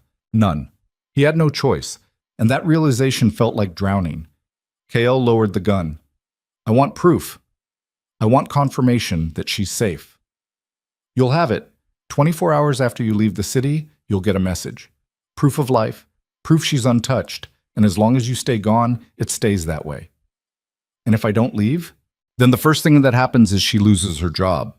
Investigation into her background, allegations of impropriety, doesn't matter if they're true. Her reputation gets destroyed, then it gets worse from there. Kyle felt something inside him crumble. This was it, the moment where every choice led to loss. He could save himself or save her, but not both. He'd spent 15 years building power, accumulating control, making sure he was never vulnerable. And in the end, none of it mattered. Because the second he cared about something more than his own survival, all that power became meaningless. I need to see her, Kyle said. One last time. No. I'm not asking. Marco's expression hardened. You see her, you risk changing her behavior, making her suspicious, making her a problem. You want her safe? You disappear. Tonight. No goodbyes, no explanations. You just vanish. She deserves better than that. She deserves to live. You going to take that from her because you can't handle a clean break? The question landed like a blade between his ribs. Kyle stood there, gun hanging useless at his side, and felt the full weight of what he'd become. A man so compromised, so embedded in a world of violence and manipulation that even his attempt at something good had turned toxic. Fine, he said finally. I'll go, but I need one thing from you.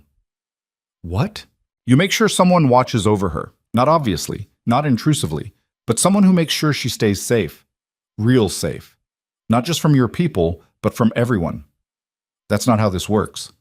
Make it how this works, or I start shooting and see how many of you I can take down before the contingencies activate. Marco studied him for a long moment, then nodded. Okay, you have my word, someone will watch over her. Your word means nothing to me. Then you'll just have to trust that it's in our interest to keep her safe. Because if something happens to her, you become unpredictable again, and we've invested too much in controlling you to let that happen. Kale turned toward the door, stopped. Tell me something, was any of it real? The mentorship from Dante? The brotherhood with the others? Any of it? Does it matter? Yeah, it does. Marco sighed. Some of it. People are complicated.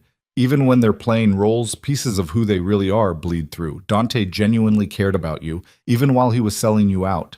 I genuinely respected your intelligence, even while I was manipulating it. It's not all or nothing. That's supposed to make me feel better? No, it's supposed to be the truth, which is what you asked for. Cale walked out without another word. The rain had stopped by the time he reached his car. The sky was clearing, stars appearing between breaking clouds. He sat behind the wheel and pulled out his phone. One last text to Alara. That was all he'd allow himself. He typed, "I'm sorry. You were right to need time. I can't give you what you deserve. Take care of yourself. And those kids. Especially Sophia." His thumb hovered over send for a full minute. Then he deleted it. Wrote instead, "Something came up. I have to leave town. Might be a while. I'm sorry." Still inadequate, still cowardly. He deleted that too. Finally, he wrote, "I'm sorry." 2 words. Not enough. But all he could manage. He hit send.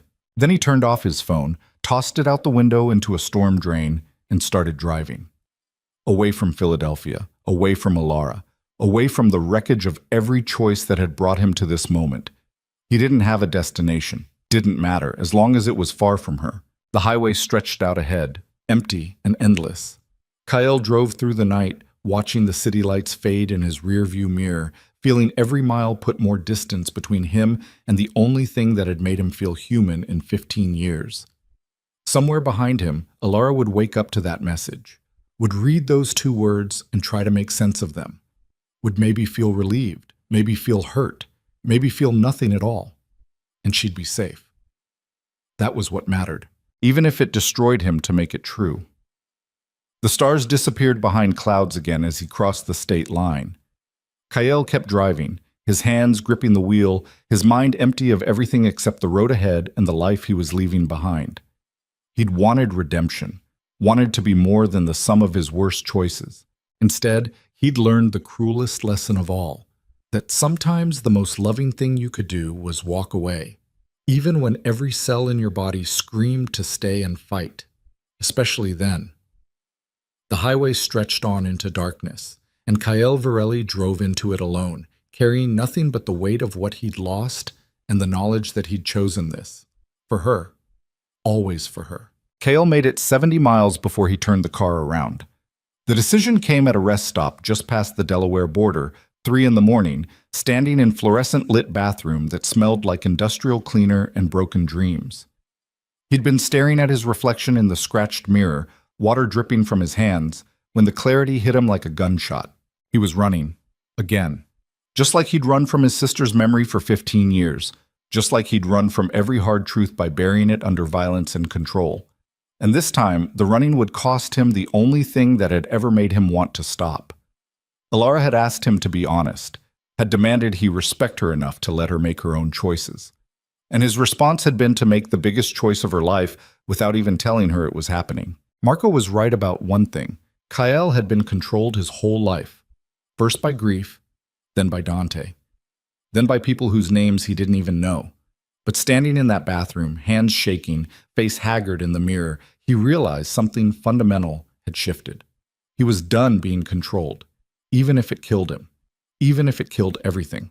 The drive back to Philadelphia took an hour. Kale spent it making calls on a burner phone he'd bought from the rest stop vending machine. The first was to Tommy Rizzo. "Boss?" Tommy's voice was thick with sleep and confusion. "Thought you were gone. Change of plans. I need you to do something for me. And Tommy, this is off the books. Nobody knows, not Angela, not Dante, nobody." "What do you need?" "I need you to find out everything you can about Marco Tesoro, who he talks to, where he goes, who pays his bills. I need a complete breakdown by noon." Silence. Then, "Marco's dirty?" "Worse than dirty. He's the reason we're all compromised. Can you do this without him knowing?" "Yeah, I can do it." "Good. And Tommy, arm yourself. Things are about to get violent." The second call went to Angela Moretti.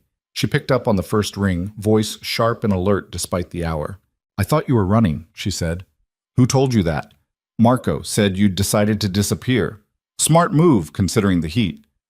Marco's a liar and a plant. He's been feeding information to people above us for years. I need you to freeze him out of every account, every asset, every piece of infrastructure he has access to. Do it quietly. Do it now." "Kyle, if you're wrong about this..." I'm not.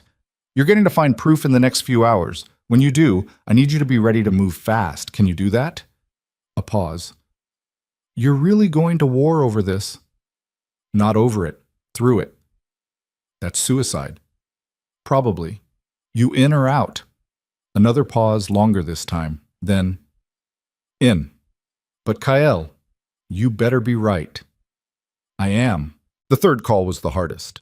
He dialed the number from memory, even though he'd sworn he'd never use it again. It rang 4 times before a woman's voice answered, crisp and professional, despite the hour. Special Agent Torres. It's Kyle Virelli. We need to talk. In person. Now. Mr. Virelli, I wasn't expecting to hear from you so soon. Things have changed. I'm willing to give you what you want, but I need something in return. I'm listening. Protection for Alara Quinn. Real protection. Federal witness security. New identity if necessary. She gets pulled out of this completely, and nobody, not your people, not mine, not the network, ever touches her. That's a significant ask. I'm offering you a significant prize. I'm offering you the entire network. Names, connections, bank accounts, the whole structure. Everything I know and everything I can get. But only if she's safe first. Torres was quiet for a moment. You understand what you're offering me? You're essentially signing your own death warrant. The people you're talking about don't forgive betrayal. I know. Then why? Because she deserves better than being collateral damage in someone else's war. Where are you right now? 30 minutes from the city. There's a diner on Columbus Boulevard near the waterfront, Kelly's. I'll be there at 4:30. Come alone. Mr. Virelli, alone, Agent Torres, or I disappear for real this time and you get nothing. He hung up before she could respond. The last call was one he didn't want to make but couldn't avoid. Dante's number rang 6 times before going to voicemail. Kyle didn't leave a message, just hung up and tried again. Same result. On the 3rd attempt, Dante picked up. You should be halfway to Canada by now, Dante said. I'm coming back. That's a mistake. Probably. But I need to know something. When you made your deal with the FBI, did you know Marco was running me? Silence. Dante, answer me. I suspected, didn't confirm it until recently, but yeah, I knew someone had their hooks in you. Didn't know it was him specifically until about 6 months ago. And you didn't tell me. What was I supposed to say? Hey, Kyle, by the way, your most trusted lieutenant is a plant and you've been a puppet your whole career? That would have gone great. You could have tried. I was trying to protect you. By lying? By selling me out to the feds? That's your version of protection? Dante's voice dropped. I'm an old man who made old man mistakes. I got scared. I got selfish. I chose my own survival over yours, and I'll regret that until the day I die. But I need you to understand something, Kyle. If you go back there, if you start a war with these people, they will erase you, and her, and everyone you've ever cared about. Then I better move fast. This isn't a joke. Do I sound like I'm joking?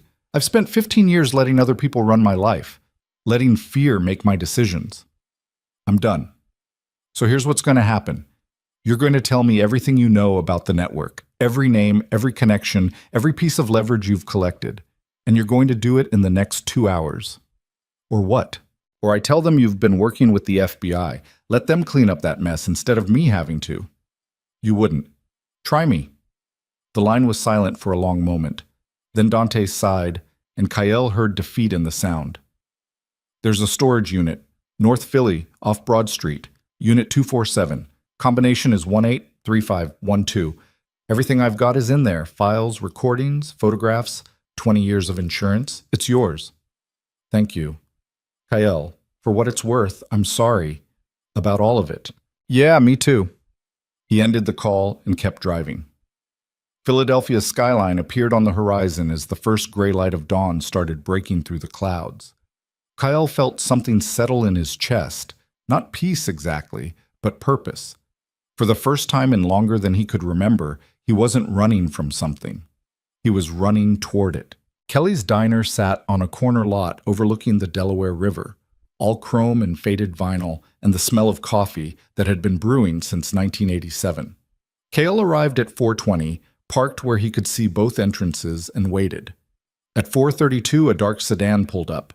Agent Rebecca Torres stepped out alone, looking exactly like her voice suggested. Mid-40s, sharp suit, sharper eyes. She scanned the parking lot with practiced efficiency before walking inside. KL gave her 30 seconds, then followed. The diner was nearly empty. A trucker in the corner booth, a waitress who looked like she'd been working this shift since the Reagan administration, and Torres sitting at a table by the window with her back to the wall. Smart.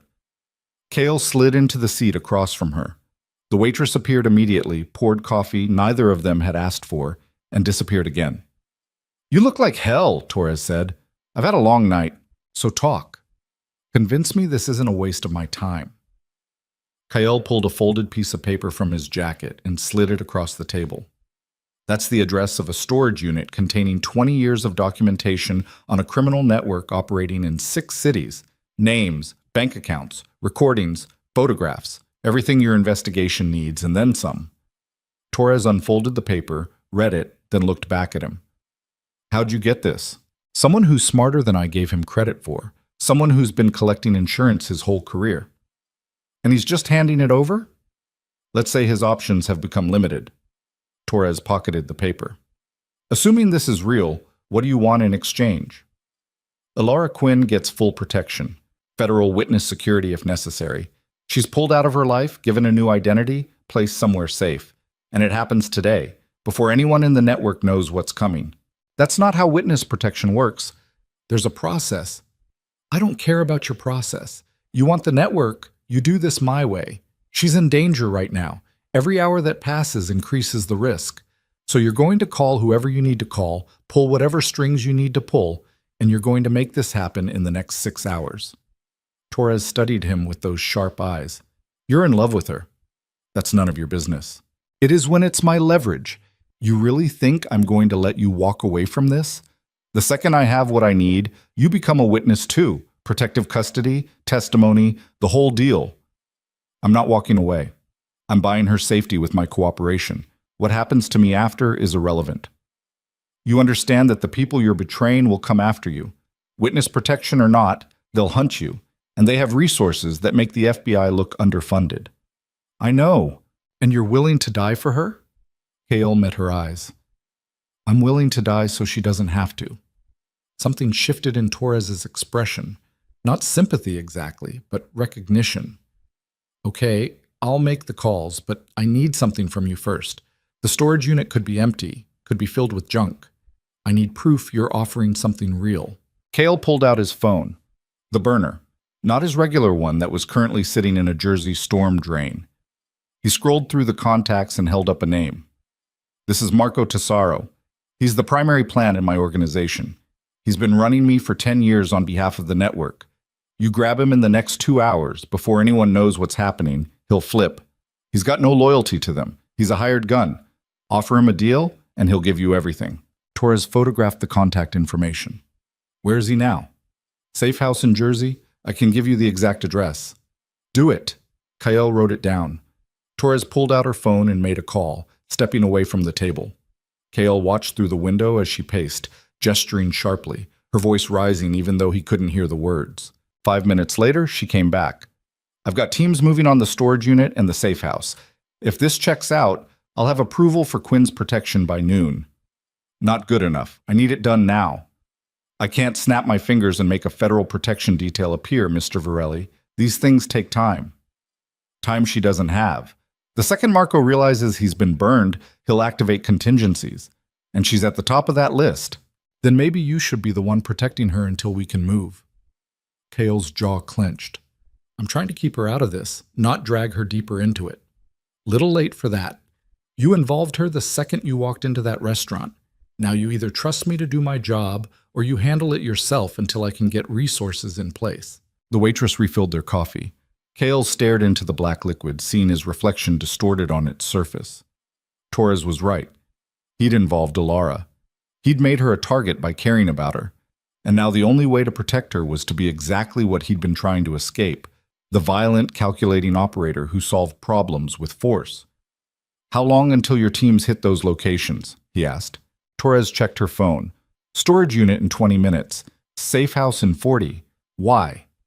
Because I need to be somewhere when that happens, and I need you to give me a head start. A head start to do what? To make sure Alara's safe before Marco's people realize what's happening. Absolutely not. You're not going anywhere near her. The second you do, you compromise her as a witness. She's not a witness. She's a civilian who had the misfortune of meeting me. And if I don't get to her first, she's a dead civilian. Torres leaned forward. Listen to me very carefully. You go to her now, you put her at more risk. You trust me to do this right, and she stays safe. You go cowboy, and you're the reason she ends up dead. Or I'm the reason she stays alive long enough for your protection to kick in. They stared at each other across the table. The diner's fluorescent lights buzzed. Outside, the river moved slow and dark under the breaking dawn. 1 hour, Torres said finally. You keep her safe for 1 hour, and I'll have a team in place. But Kael, you touch anyone, you hurt anyone, you do anything that compromises my investigation, and our deal is off. You understand? I understand. Then go. And Kael, don't make me regret this. He was already moving toward the door. The drive to Alara's apartment took 12 minutes. Kael spent it running scenarios, calculating risks, preparing for every possible complication. His gun was loaded. His mind was clear. His hands were steady. Everything he'd tried to leave behind had come rushing back. But this time, he wasn't using it for power or control. He was using it for something that actually mattered. He parked in the alley behind her building, killed the engine, and pulled out the burner phone. One text to Tommy. How close are you to the intel I need? Tommy's response came immediately. Got enough to bury him. Sending it now. The files started coming through. Bank records showing payments from shell corporations. Phone logs showing calls to numbers in 3 states. Photographs of Marco meeting with people Kael didn't recognize. And buried in the middle of it all, an intercepted email that made his blood run cold. Subject: Quinn situation. Recommend immediate extraction if KV doesn't comply with departure timeline. Asset has served its purpose as leverage. Elimination approved pending your confirmation. The timestamp was 40 minutes ago. Kael was out of the car and moving before his conscious mind caught up with his body. He took the fire escape 3 steps at a time, reaching Alara's floor in less than 30 seconds. Her apartment windows were dark. No movement visible. No signs of forced entry. He jimmied the window lock, a skill he hadn't used in years but his hands remembered, and slipped inside. The apartment was silent. Kael moved through it with his gun drawn, clearing each room with mechanical efficiency. Living room empty, kitchen empty, bathroom empty, bedroom. The door was closed. Light showed underneath. Kael pressed his ear against it, listening. Nothing. He tried the handle, locked from the inside. Alara? He called out, keeping his voice low. No response. Kael stepped back and kicked the door open. Alara sat on her bed, very still, very quiet, with a man Kael didn't recognize sitting beside her with a gun pressed against her ribs. She wasn't hurt, wasn't crying, just staring at Kael with wide eyes that held fear and confusion and something that might have been relief. The man with the gun smiled. Kael Virelli, Marco said you'd come back, said you were too stupid to stay gone. Kael kept his gun trained on the man's head. Let her go. Can't do that. She's my insurance policy. You put down your weapon and maybe we all walk away from this. You know that's not going to happen. Then we've got a problem, because I will kill her. Marco's orders were very clear. She dies if you don't comply. Alara's hands moved, slowly, carefully. She was signing something. Who is this? What's happening? Kael couldn't answer, couldn't look away from the man with the gun. His mind was running calculations at lightning speed. Distance to target, 12 feet. Time to fire, 0.8 seconds. Probability of hitting the gunman before he could shoot Alara, 60%. Maybe 70 if Kael got lucky. Not good enough odds. Not with her life. Here's what's going to happen, Kael said, his voice dropping into the register that had made men twice his size back down. You're going to stand up. You're going to walk out of this apartment, and you're going to tell Marco that if he wants me dead, he can come do it himself. The gunman laughed. You really think I'm that stupid? The second I stand up, you shoot me. Probably. But you're dead either way. You pull that trigger, I kill you before her body hits the floor. You try to use her as a shield, I shoot through her to get to you. Your only chance at survival is walking out that door right now. Marco said you'd gone soft. Said the girl made you weak. Marco was wrong. The gunman's eyes flicked between Kael and Alara, calculating. Kael could see the math happening behind them, could see the moment fear started winning over bravado. I'm going to stand up, the gunman said slowly, and you're going to lower your weapon. No. Then she dies. Then you die half a second later, and Marco loses his leverage. Is that really what you want to tell him? That you failed because you couldn't follow through? The gunman's hand was shaking now, barely visible, but there. Kael saw it and pressed harder. You're what, 25, 26? Whole life ahead of you. You really want to die in this apartment for a boss who won't even remember your name after you're gone? Shut up. What's your name? I said shut up, because I want to know what to put on your grave marker. Figured you deserved that much. The gun barrel wavered, just an inch, just for a second, but it was enough. Kael fired. The shot took the gunman in the shoulder, spinning him away from Alara. His gun went off, wild, high, punching a hole in the ceiling. Kael was already moving, crossing the distance in 3 steps, driving the gunman into the wall with enough force to crack plaster. The second shot Kael fired was point blank, center mass. The gunman dropped like a puppet with cut strings. Alara was screaming, a sound Kael couldn't hear but could feel in his bones, raw and terrified and alive. He turned to her, gun still raised, and saw her pressed against the headboard with her hands over her ears, eyes squeezed shut. Kael safed his weapon and moved to her, touched her shoulder. She flinched, then opened her eyes. When she saw it was him, something broke in her expression. Her hands came up, signing frantically. What's happening? Who was that? Why did you— We need to leave, Kael signed back. Right now. More could be coming. I don't understand. I know. I'll explain everything. But we have to move. He pulled her off the bed, guided her around the body. She wouldn't look at it, kept her eyes fixed on his face like he was the only solid thing in a world gone liquid. Kael grabbed her coat from the closet, her phone from the nightstand, and led her toward the door. They made it to the hallway before the second gunman appeared. This one was faster, more professional, didn't waste time talking, just raised his weapon. Kael shoved Alara behind him and returned fire. The hallway erupted in noise and muzzle flash. Kael took 2 rounds to his left side, felt them punch through his ribs like hammers, but stayed on his feet long enough to put 3 into the second gunman's chest. The man went down. Kael staggered. Alara caught him, her face white with shock, hands signing frantically. You're bleeding! Oh God, you're bleeding so much! Fire escape, Kael signed with hands that weren't quite steady anymore. Go, now. I'm not leaving you. Go! She didn't. Just grabbed his arm and hauled him toward the window with strength he didn't know she had.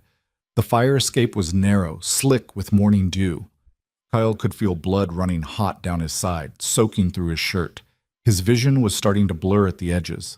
They made it to the ground floor. Kael's car was 20 feet away.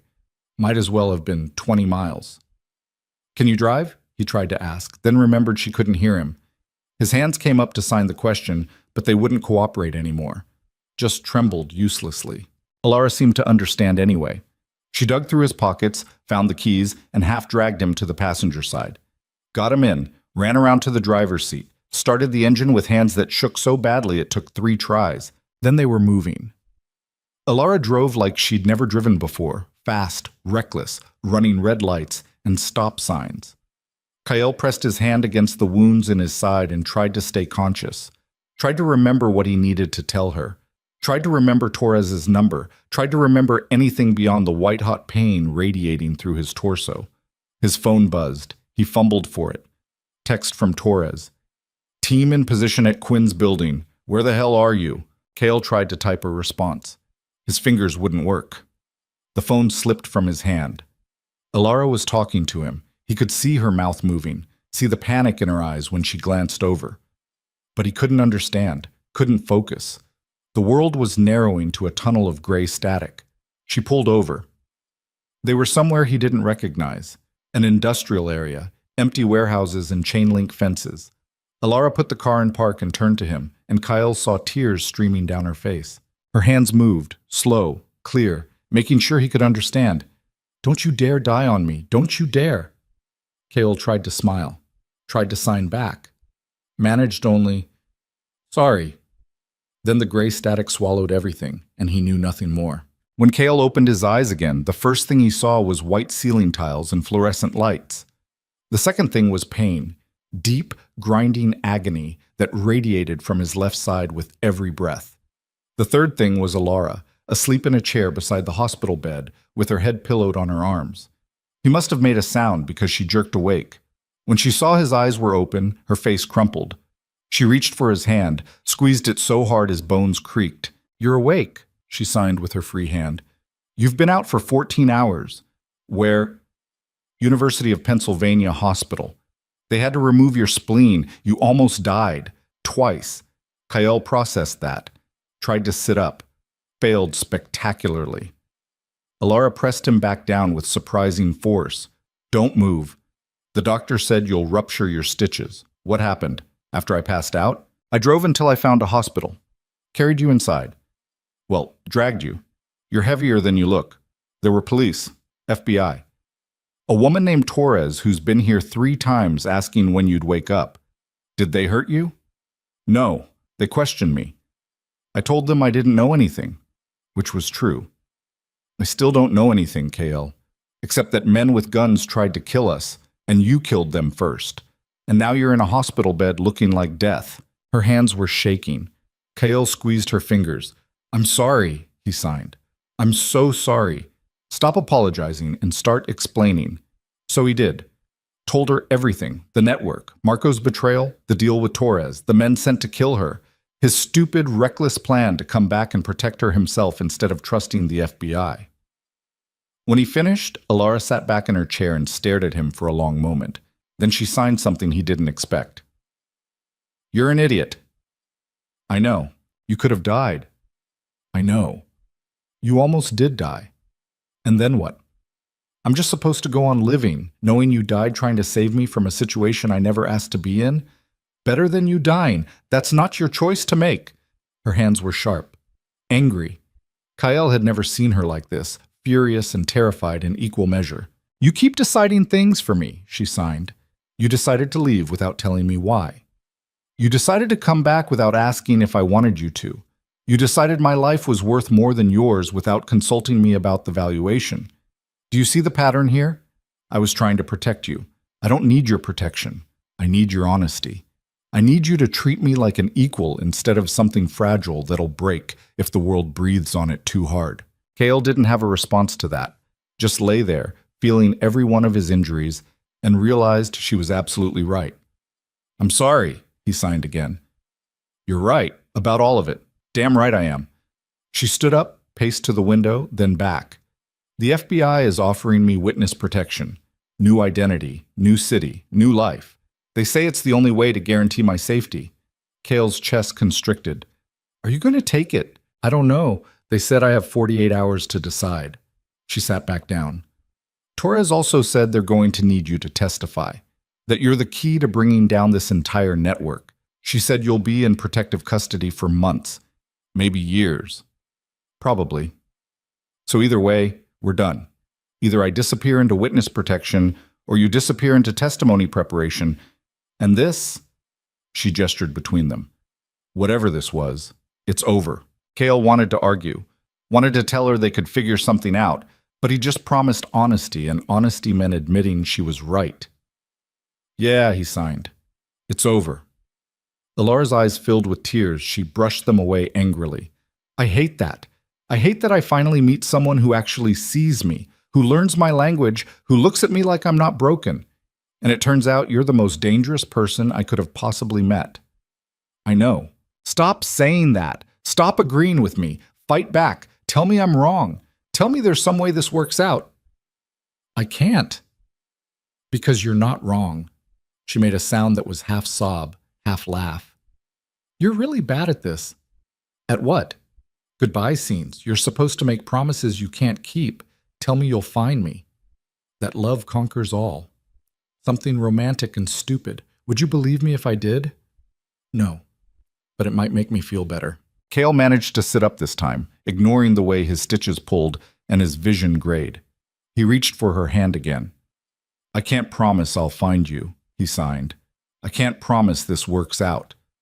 But I can promise that meeting you changed me. That for the first time in 15 years, I felt like maybe I could be something more than what I'd become. And I can promise that even if I never see you again, I'll remember you. Every day. For the rest of my life. Elara broke, pressed her face against his chest, carefully, mindful of his injuries, and cried in a way that made her whole body shake. Kyle held her as well as he could, with tubes running from his arms and bandages wrapped around his torso, and felt something inside him crack wide open. They stayed like that until a knock on the door interrupted them. Agent Torres walked in, looking tired but satisfied. Mr. Varelli, glad to see you're conscious. We need to talk. Elara started to stand. Torres held up a hand. You can stay, Ms. Quinn. This concerns you too. She pulled up a chair, sat down with the air of someone delivering news she'd rehearsed. Marco Tesoro is in custody, singing like a canary. The storage unit contents have been verified and are even more damaging than expected. We've made 11 arrests in the last 12 hours, with more coming. The network is essentially dismantled. What about the people above Marco? Kael asked, then realized she couldn't hear him. He signed it to Elara, who translated aloud. We're working our way up the chain, Torres said. It's going to take time, but we've got enough to keep you and Ms. Quinn safe during the process. What does that mean? Elara asked. It means you both enter witness protection. Together or separately, your choice. New identities, new locations. You'll need to testify eventually, but we can keep you secure until then. Kael and Elara looked at each other. A whole conversation happened in that glance. Possibilities and impossibilities, hope and pragmatism, the weight of everything unsaid. Can we have a minute? Elara asked. Torres nodded and stepped outside. When they were alone again, Elara signed, What do you want to do? What do you want to do? I asked first. Kael took a breath that hurt all the way down. I want to be selfish. I want to ask you to come with me. To start over somewhere new where nobody knows who we were. But that's not fair to you. Your whole life is here, your students, your friends, your career. I can't ask you to give that up. What if I want to give it up? Do you? She didn't answer immediately, just sat there, worrying her bottom lip, hands resting in her lap. I don't know, she finally signed. I'm terrified. Of you, of this situation, of what it means to walk away from everything I've built. But I'm also terrified of letting you go, of spending the rest of my life wondering what could have been. That's not a good enough reason to upend your life. Maybe not. But it's my reason, my choice. And you promised to let me make it. Kael felt something warm blooming in his chest despite the pain. Are you sure? No.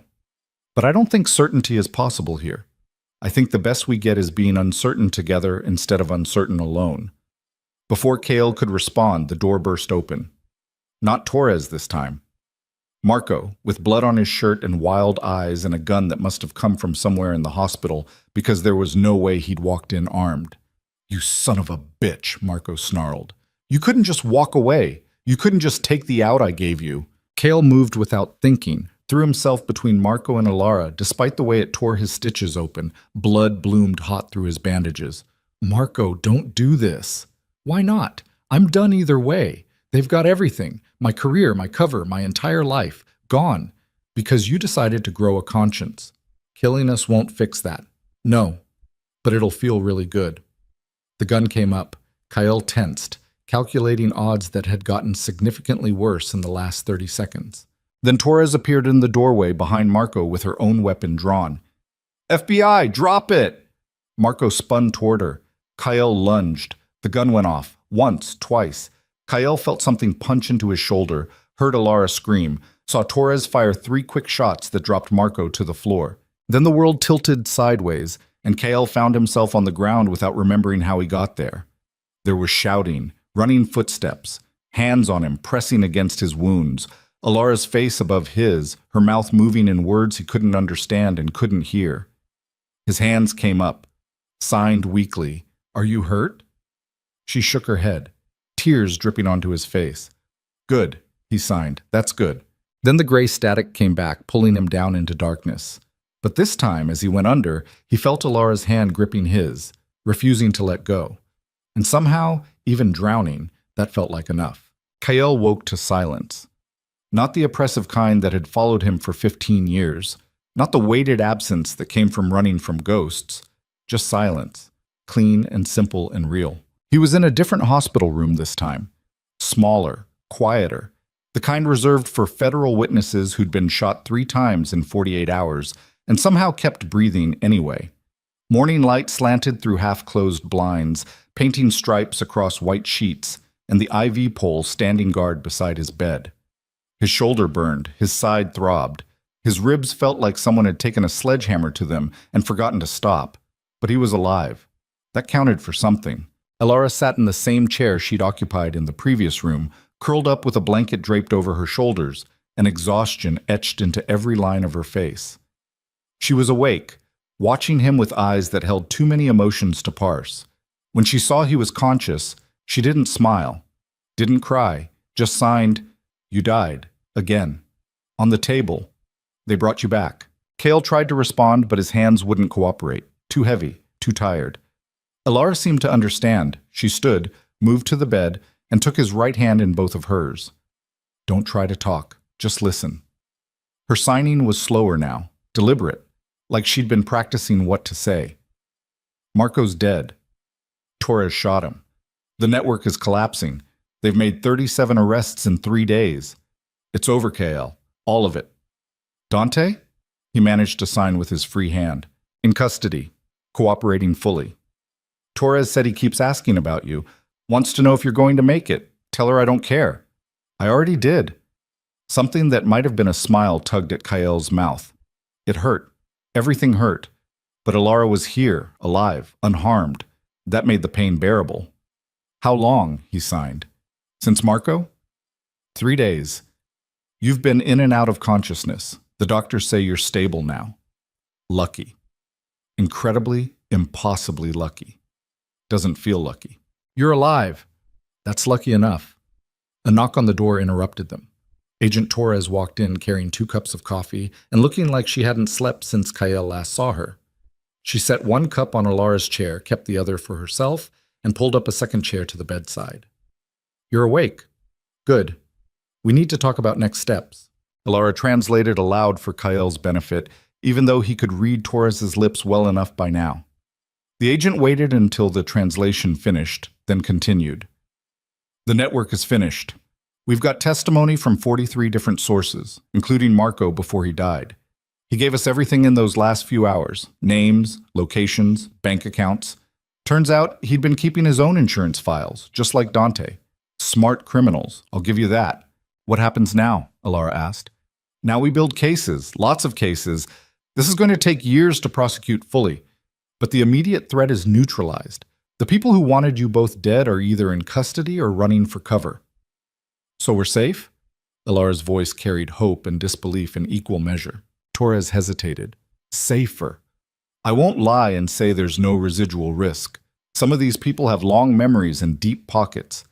But with Marco dead and the network scattered, you're no longer high-priority targets. We can work with that."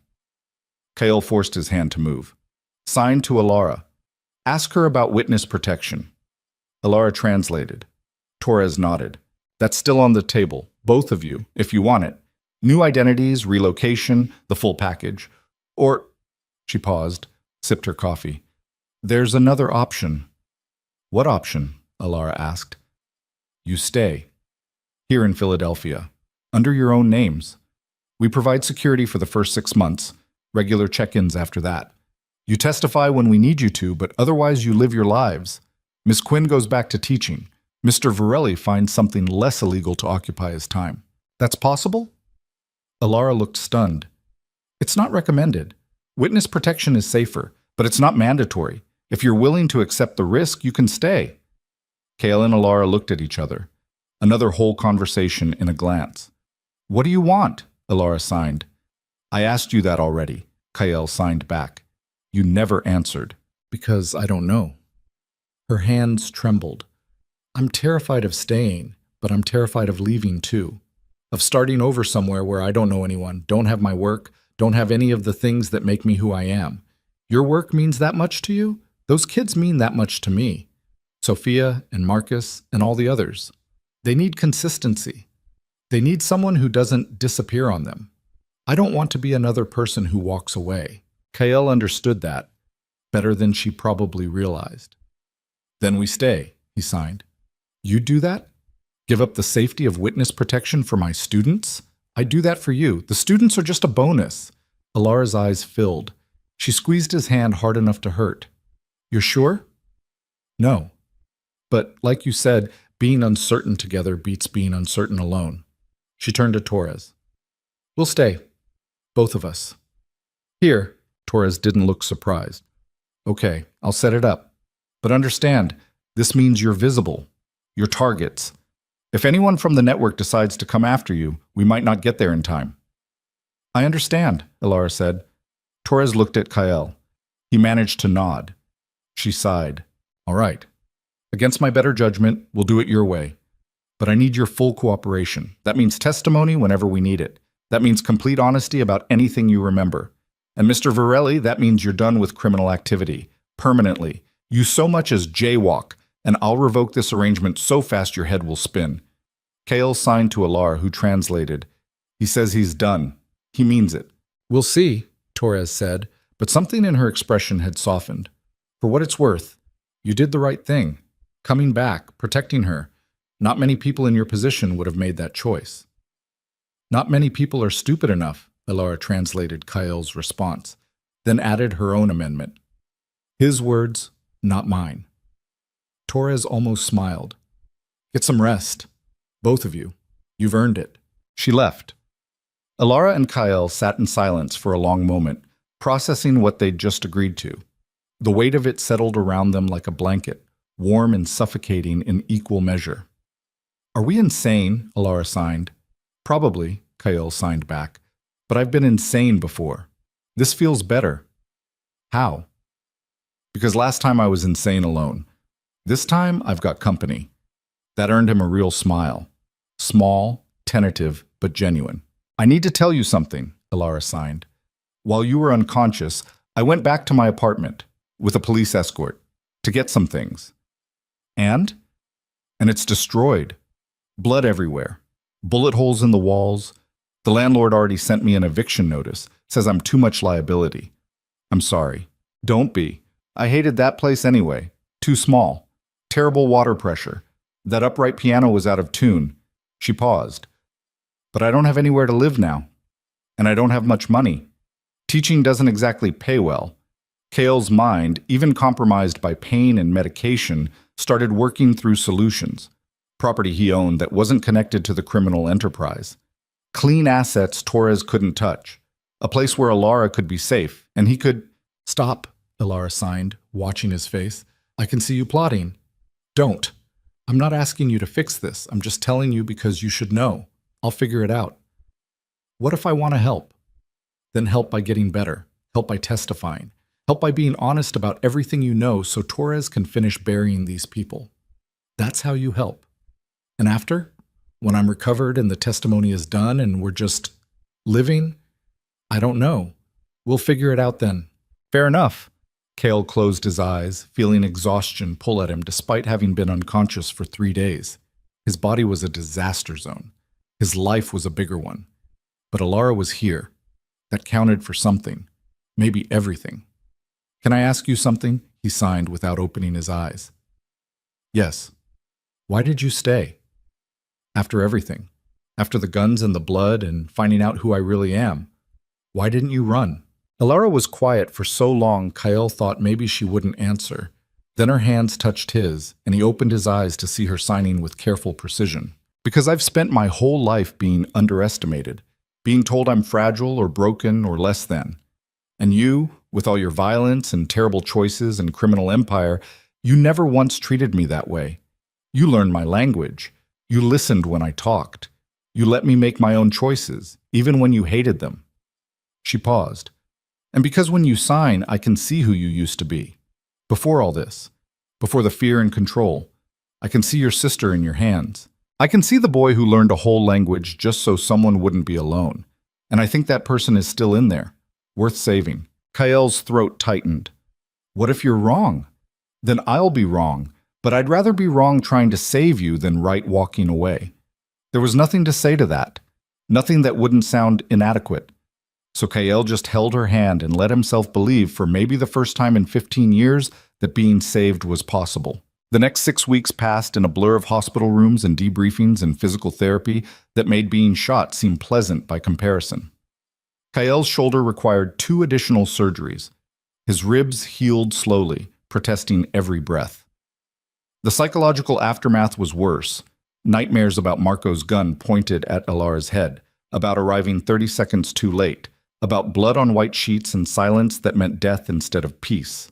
But Alara was there through it all, reading to him when he couldn't sleep, signing stories about her students when he needed distraction, sitting in comfortable silence when words, spoken or signed, felt like too much. She'd found a temporary apartment through a friend of a friend, tiny and overpriced but safe. Kael had wanted to help financially, but she'd shut that down hard. Said she needed to do this herself, needed to prove she could stand on her own before she could stand with anyone else. He respected that. Didn't like it, but respected it. Torres visited every few days with updates. The prosecutions were moving forward. Dante had pleaded guilty to racketeering and agreed to testify against the network's upper echelon in exchange for a reduced sentence. He'd sent word through Torres that he wanted to see Kael, to apologize in person. Kael had refused. Some bridges, once burned, should stay ash. 7 weeks after Marco died on that hospital floor, Kael was finally cleared to leave medical supervision. Torres drove him to a safe house in the suburbs, a nondescript 2-bedroom with beige carpet and furniture that looked like it came from a clearance sale in 1994. But it was clean, it was secure, and it was temporary. You'll stay here until the first round of trials concludes, Torres explained, handing him keys and a folder full of security protocols. After that, we reassess. If things stay quiet, you transition to permanent housing. If not, back to witness protection, Kael finished. Exactly. Questions? When can I see Alara? She's been cleared for supervised visits starting tomorrow. 2 hours, twice a week, federal agent present. After a month, if there are no security incidents, we can relax those restrictions. It wasn't ideal, but it was better than nothing. Thank you, Kael said. Meant it. Torres studied him with those sharp eyes. You've changed since I first called you. You're quieter. Getting shot 3 times will do that. It's more than that. You carry yourself differently, like you're not trying to intimidate everyone in a 50-foot radius anymore. Maybe I'm just tired. Maybe. Or maybe you finally figured out that fear only works until someone stops being afraid. She headed for the door, paused with her hand on the knob. For what it's worth, I think you made the right choice. Coming back. Fighting for her. Most people in your position would have run and never looked back. I tried that, didn't get very far. Good. The world has enough runners, not enough people willing to stand and face what they've done. She left. Kael stood in the middle of the beige living room and tried to imagine a future here. Tried to picture himself as something other than what he'd been for 15 years. The image wouldn't quite come into focus, but for the first time, he could see its outline. That night, he couldn't sleep. Lay on the unfamiliar bed, staring at unfamiliar ceiling and feeling the weight of everything that had happened pressed down on his chest. Marco was dead. Dante was in prison. The organization Kael had built was dismantled. Everyone he'd known for the last decade and a half was either in custody, in hiding, or had turned state's evidence. He was completely alone. Except he wasn't. Because tomorrow, Alara would walk through that door. And maybe that was enough to build on. She arrived at exactly 9 the next morning, escorted by a young agent who looked barely old enough to shave.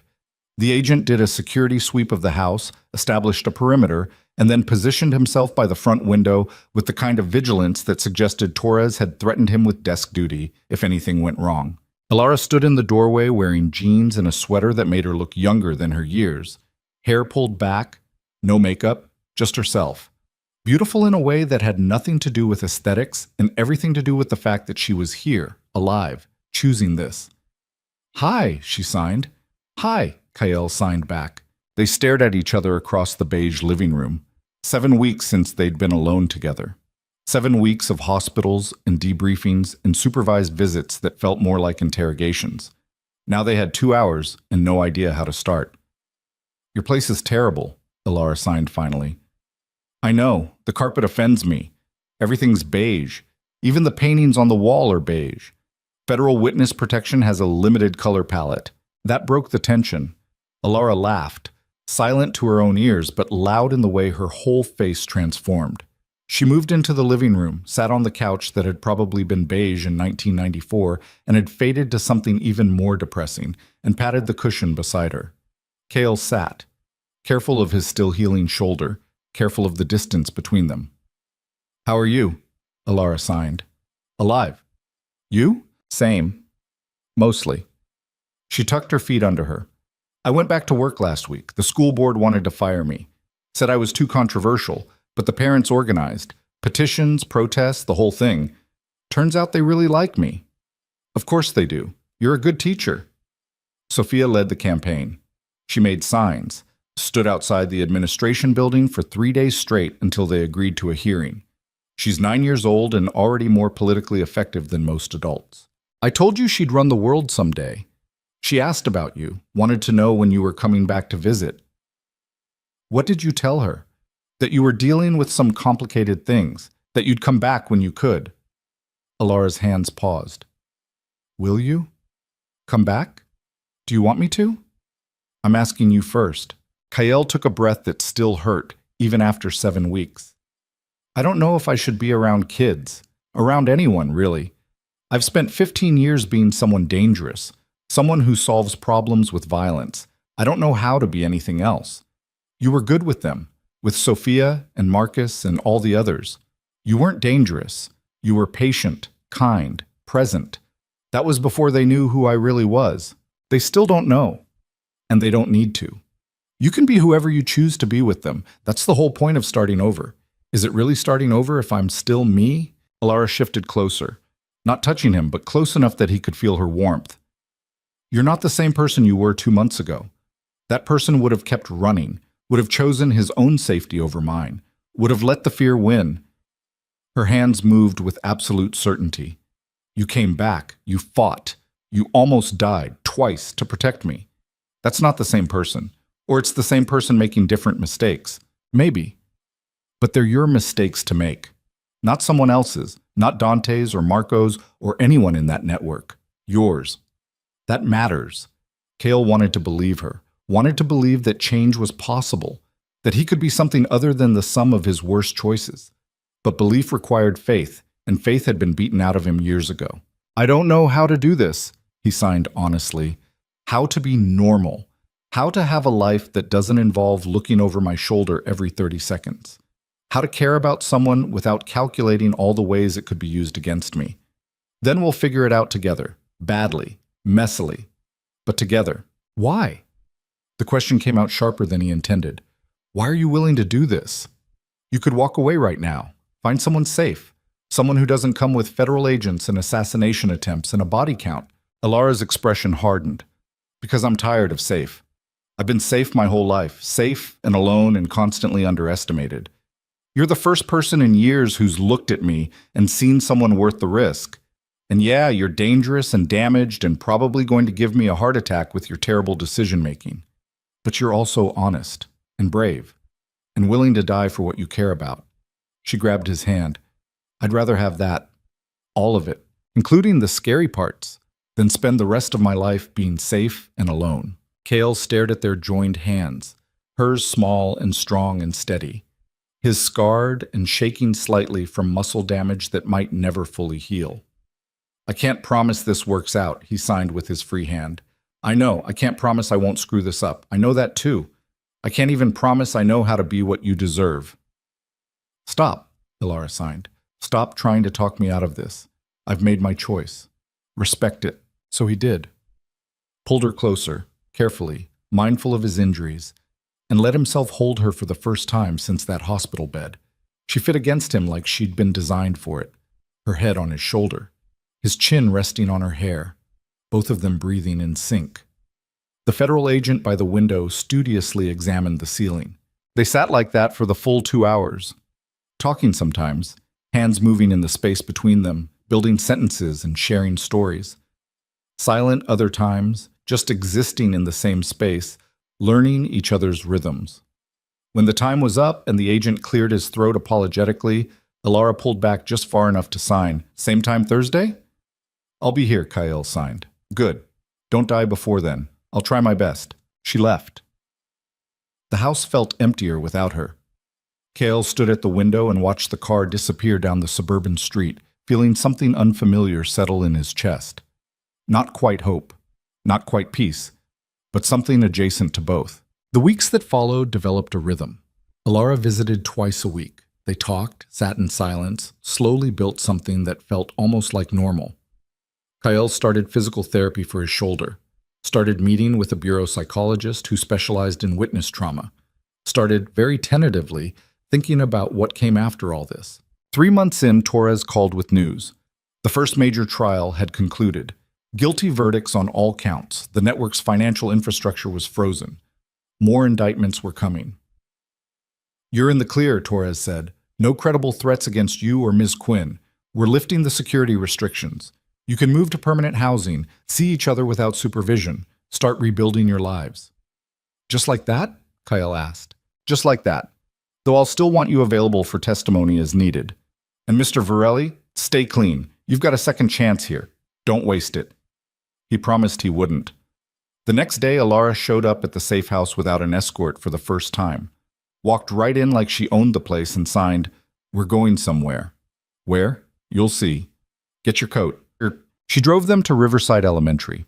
It was late afternoon, school just letting out, kids streaming through the doors in clusters of noise and color. Alara parked in the lot and turned to Kyle. Ready? For what? To see if you still want to do this. She got out. Kyle followed, heart hammering in a way that had nothing to do with physical trauma and everything to do with fear of a different kind. They walked to the entrance, through the doors, down the familiar hallway with its bulletin boards and student artwork, to room 7B. Sophia saw him first. Her eyes went wide. Then she was running across the classroom, signing frantically, "You came back! You actually came back!" "I told you I would," Kale signed. "Adults say that all the time. They usually don't mean it. I meant it." The other kids gathered around. Marcus and 3 new students Kyle didn't recognize. Alara introduced them, her hands moving with the comfortable authority of someone in her element. "This is Kyle," she signed. "He's going to be helping out in the classroom, teaching you some new things." "What kind of things?" Marcus asked. Kale looked at Alara. She nodded encouragement. "Whatever you want to learn," Kyle signed to the kids. "I don't know much about teaching, but I know about problem solving, about making hard choices, about what it means to be strong when the world tells you you're not." "That sounds cool," Sophia signed. "Can you teach us how to punch someone?" "Sophia," Alara signed with exasperation. "What? It's a valid life skill." Kale almost laughed. Did laugh. A short surprise sound that made several kids grin. "Maybe we'll start with something else, like critical thinking, or basic self-defense, or how to read people." "That's still cool," Sophia decided. "When do you start?" "Monday?" Kyle looked at Alara for confirmation. She nodded. "Monday, 3 to 4:30, every week." The kids cheered. Alara shooed them toward their backpacks and parents who were starting to filter in. Kyle retreated to the back of the classroom, watching the organized chaos unfold. When the last student had left, Alara came over and signed, "You're sure about this?" "No, but I want to try anyway. What changed your mind?" "You. And Sophia. And the fact that I've spent 15 years building things meant to hurt people. I'd like to spend the next 15 building something that helps." Alara's eyes were suspiciously bright. "That's the sappiest thing you've ever said." "I know. Don't tell anyone. I have a reputation to maintain." "What reputation?" "You're a federal witness living in suburban obscurity." Exactly. "I'm mysterious and unknown, very dangerous. You're impossible. You like me anyway." "Unfortunately." They stood there grinning at each other like idiots. Then Alara signed something that made Kyle's breath catch. "I found a place. An apartment. Big enough for two people if they don't mind being close. Good water pressure, space for a real piano. Are you asking me to move in with you? I'm presenting an option for your consideration. That's very formal. I'm a professional educator. We do everything formally. Kale stepped closer, close enough to see the gold flecks in her eyes, close enough to count her heartbeat by the pulse in her throat. Yes. Yes, what? Yes to the apartment. Yes to being close. Yes to all of it. You didn't even ask where it is. Don't care. As long as you're there. That's terribly romantic for someone who claims to be mysterious and dangerous. I contain multitudes. You said so yourself. Elara reached up, had to stand on her toes even though Kael was leaning down, and kissed him. Soft and certain, and tasting like the coffee she'd been drinking all afternoon. Kael wrapped his arms around her, mindful of his still healing shoulder, and kissed her back like she was oxygen and he'd been drowning. When they broke apart, both breathing hard, Elara signed, "The apartment's available next month, if you're still sure. I'm sure. Even knowing I'm a terrible morning person and I steal blankets and I play piano at random hours when I can't sleep, especially knowing that. You're going to regret this. Probably. But like you said, better to regret it together than apart." They left the school as the sun was setting, painting the Philadelphia sky in shades of orange and purple. Walked to Elara's car hand in hand. Drove through the city Kael had once ruled and now barely recognized, seeing it with new eyes. The apartment Elara had found was in Northern Liberties, 3 blocks from her old place, but worlds away in terms of safety and light. Hardwood floors. Big windows. A landlord who'd done a background check and decided that federal witness status was acceptable as long as the rent checks cleared. They moved in 5 weeks later. Kael's possessions fit in 2 duffel bags. Everything else from his old life had been seized or destroyed. Elara brought her books and plants and the upright piano she'd had in storage since college, now professionally tuned and gleaming in the afternoon light. That first night, they sat on the floor surrounded by boxes and ate takeout Chinese food straight from the containers. Neither of them had furniture yet. Didn't matter. They had time to figure that out. "Can I ask you something?" Elara signed, chopsticks balanced precariously in one hand. "Always. Do you miss it? Your old life, the power, the control." Kael set down his food and thought about it. Really thought about it. Sometimes, when things feel chaotic or uncertain, I miss knowing exactly how to respond, exactly who to call, exactly what leverage to apply. I miss the simplicity of solving problems with force. But I don't miss the fear. Don't miss looking over my shoulder every second. Don't miss being someone people are terrified of instead of someone they actually know. He paused. And I don't miss being alone. You were alone for a long time, 15 years. Give or take. After my sister died, I didn't see the point in letting anyone get close. It seemed easier to stay isolated, safer. Was it? No, just lonelier. Elara set down her own food and moved closer. For what it's worth, I'm glad you're not alone anymore. Me too.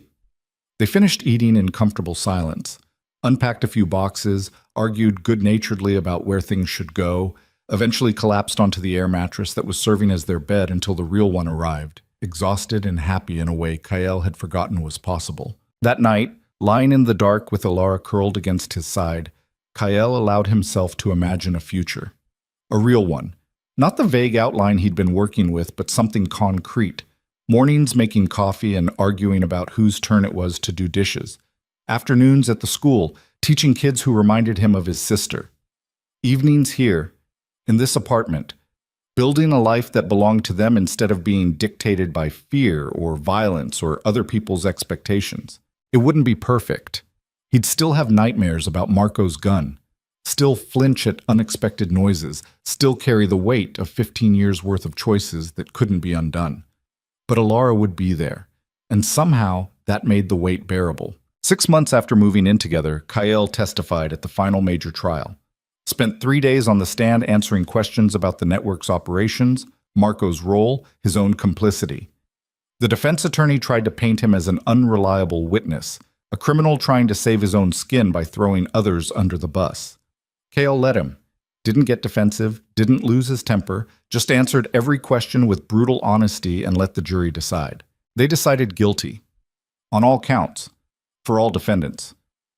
Torres called that evening. It's done. They're going away for a combined 240 years. The network is finished.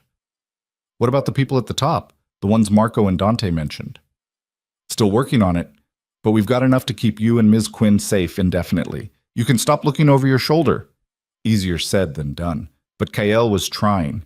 A year after that first dinner at Marcello's, Kael stood in front of room 7B watching 8 kids, Sophia now 10 and even more fierce, Marcus reading at a high school level, 6 others with their own stories and struggles, and realized something fundamental had shifted. He wasn't performing goodness or trying to earn redemption. He was just being present, showing up, helping where he could, making sure these kids knew they weren't alone, the same way his sister had never been alone because he'd learned her language. After class, Sophia approached him with an expression that meant she was about to ask something complicated. "Can I ask you a question?" she signed. "Of course. Miss Quinn says you used to do dangerous things before you came here. Is that true?" Kael glanced at Alara, who was organizing papers at her desk and deliberately not watching this conversation. He looked back at Sophia. "Yes, it's true. What kind of dangerous things? The kind that hurt people, the kind I'm not proud of. But you stopped." "I did." "Why?" Kael knelt down to her level. "Because I met someone who showed me I could be something else. Someone who believed I was worth saving even when I didn't believe it myself." Sophia processed this with her characteristic intensity. "Miss Quinn, yes, she's pretty great. Yes, she is. Are you going to marry her?" The question caught Kael completely off guard. He straightened, felt his face heat. We haven't." Sophia grinned. "You should. She loves you, and you obviously love her. I can tell by the way you sign when you talk about her. Your hands go all soft. My hands do not go soft. They totally do. It's cute in a grown-up way." "Thank you for that assessment." "You're welcome. So when's the wedding?" "Sophia, I want to be invited. I've never been to a wedding. There is no wedding. Yet." She skipped away before Kael could formulate a response. Alara came over, eyebrows raised. "What was that about?" "Nothing." Sophia being Sophia, "She's gotten in your head, hasn't she? She's terrifying. That's not an answer." Kael signed carefully. "She asked if I was going to marry you." Alara's eyes widened. "What did you tell her? That there was no wedding? And she said, yet, and ran away before I could respond." Alara laughed. "She's not wrong. About which part? Any of it." Kael's heart did something complicated in his chest. "Are you saying—" "I'm saying I'm not opposed to the concept. Eventually. When we're ready. If you're interested. Are you proposing to me? I'm presenting an option for consideration. Professional educator, remember? We do everything formally." Kael pulled her close. They were alone in the classroom now, the door closed, the hallways empty. "Yes." "Yes what?" "Yes to eventually. Yes to when we're ready. Yes to being interested." "That's very nonspecific. I'm being mysterious and dangerous. You're being impossible again. You love me anyway." "Unfortunately." He kissed her. Long and slow and certain. When they broke apart, Alara was smiling in a way that made Kael's chest ache. "We should probably get a ring first," she signed. "Before Sophia starts planning the whole wedding. She would too." "Absolutely. She'd have color schemes and seating charts within a week." Terrifying child. Our terrifying child. Collectively. As a community. I can live with that. They left the school hand in hand, walking into the Philadelphia evening with no particular destination in mind. The city moved around them, cars and pedestrians, and the endless pulse of life carrying on. Somewhere in this city, trials were still happening. People were still being sentenced. The remnants of Kael's old world were still being systematically dismantled. But here, walking down a random street with Alara's hand warm in his, Kael felt something he hadn't felt in 15 years. Home. Not a place, not a building, just the certainty that wherever she was, that's where he belonged. 2 years after that first dinner, on a cold December night very much like the one where this had all started, Kael and Alara stood on a rooftop overlooking the city. Not the safe house roof or the apartment roof, but the roof of Riverside Elementary, accessed through a maintenance door that Alara had a key to and probably wasn't supposed to use for personal purposes. Below them, Philadelphia glittered with Christmas lights and possibilities. Above them, stars struggled through the light pollution, barely visible, but there nonetheless. Kyle's hands were cold despite his gloves. He pulled them off and signed, "I need to tell you something." "Okay," Alara signed back, her breath fogging in the winter air. "The first night we met, I thought you were the joke. Someone's idea of entertainment. I walked into that restaurant expecting to perform superiority for an hour and then never think about it again. I know, I thought the same about you, but then you signed your name and I signed mine, and something shifted, something I didn't have words for and still barely understand. Where is this going? Somewhere sappy. Bear with me." Kale pulled a small box from his jacket pocket, opened it. Inside was a ring, simple, elegant, nothing ostentatious. "I've spent 15 years running from every hard truth, from grief, from connection, from anything that made me feel human. But you made running impossible. You made me want to stand still, to be present, to be known." Alara's eyes were wide. "I don't know how to do this perfectly," Kyle continued. "I don't know how to be the person you deserve, but I know I want to spend the rest of my life trying. I know I want to wake up next to you every morning. I know I want to watch you teach those kids and turn into Sophia's surrogate parent and play piano at 3 a.m. when you can't sleep. I know I want all of it, all of you, forever." He got down on one knee. The roof was cold and slightly damp, and this was probably violating about 17 school policies. "Alara Quinn, will you marry me?" She was crying, tears streaming down her face, hands shaking as she signed, "You're doing this on a roof, in December, at my workplace. Is that a no? It's a, you're impossible, but yes. Yes to all of it, to all of you. Forever." Kale slipped the ring onto her finger with hands that trembled despite his best efforts at control. Stood, pulled her close and kissed her like the world was ending and beginning in the same moment. When they broke apart, both breathing hard, Alara signed, "Sophia's going to lose her mind. She's going to plan the entire wedding in a week. We're going to have to let her, aren't we?" "Absolutely." They stood there on the roof, holding each other as snow began to fall, light, tentative, the first of the season.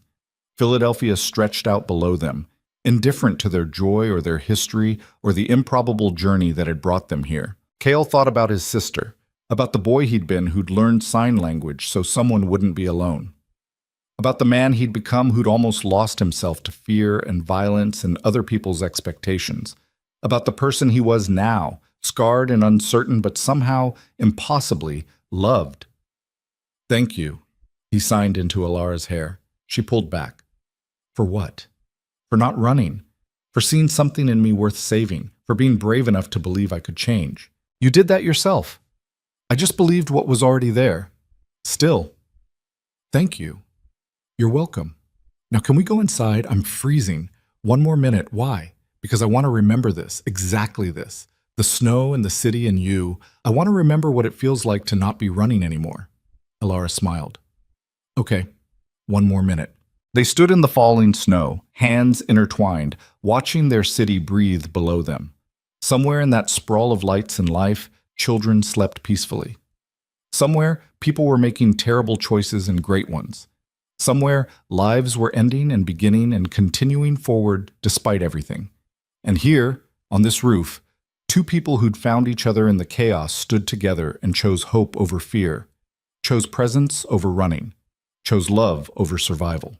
The snow fell harder, the city glittered, and Kyle Virelli, once feared, once lost, now found, finally allowed himself to believe that redemption wasn't about erasing the past. It was about building a future worth the fight. He took Alara's hand, and together they went inside. Into warmth, into light, into the rest of their lives. And for the first time in 15 years, Kyle wasn't afraid of what came next, because whatever it was, they'd face it together. In silence, in sign. In the language of two people who'd learned that sometimes the quietest conversations are the ones that matter most. The door closed behind them. The snow continued to fall. And somewhere in Philadelphia, a new story was just beginning.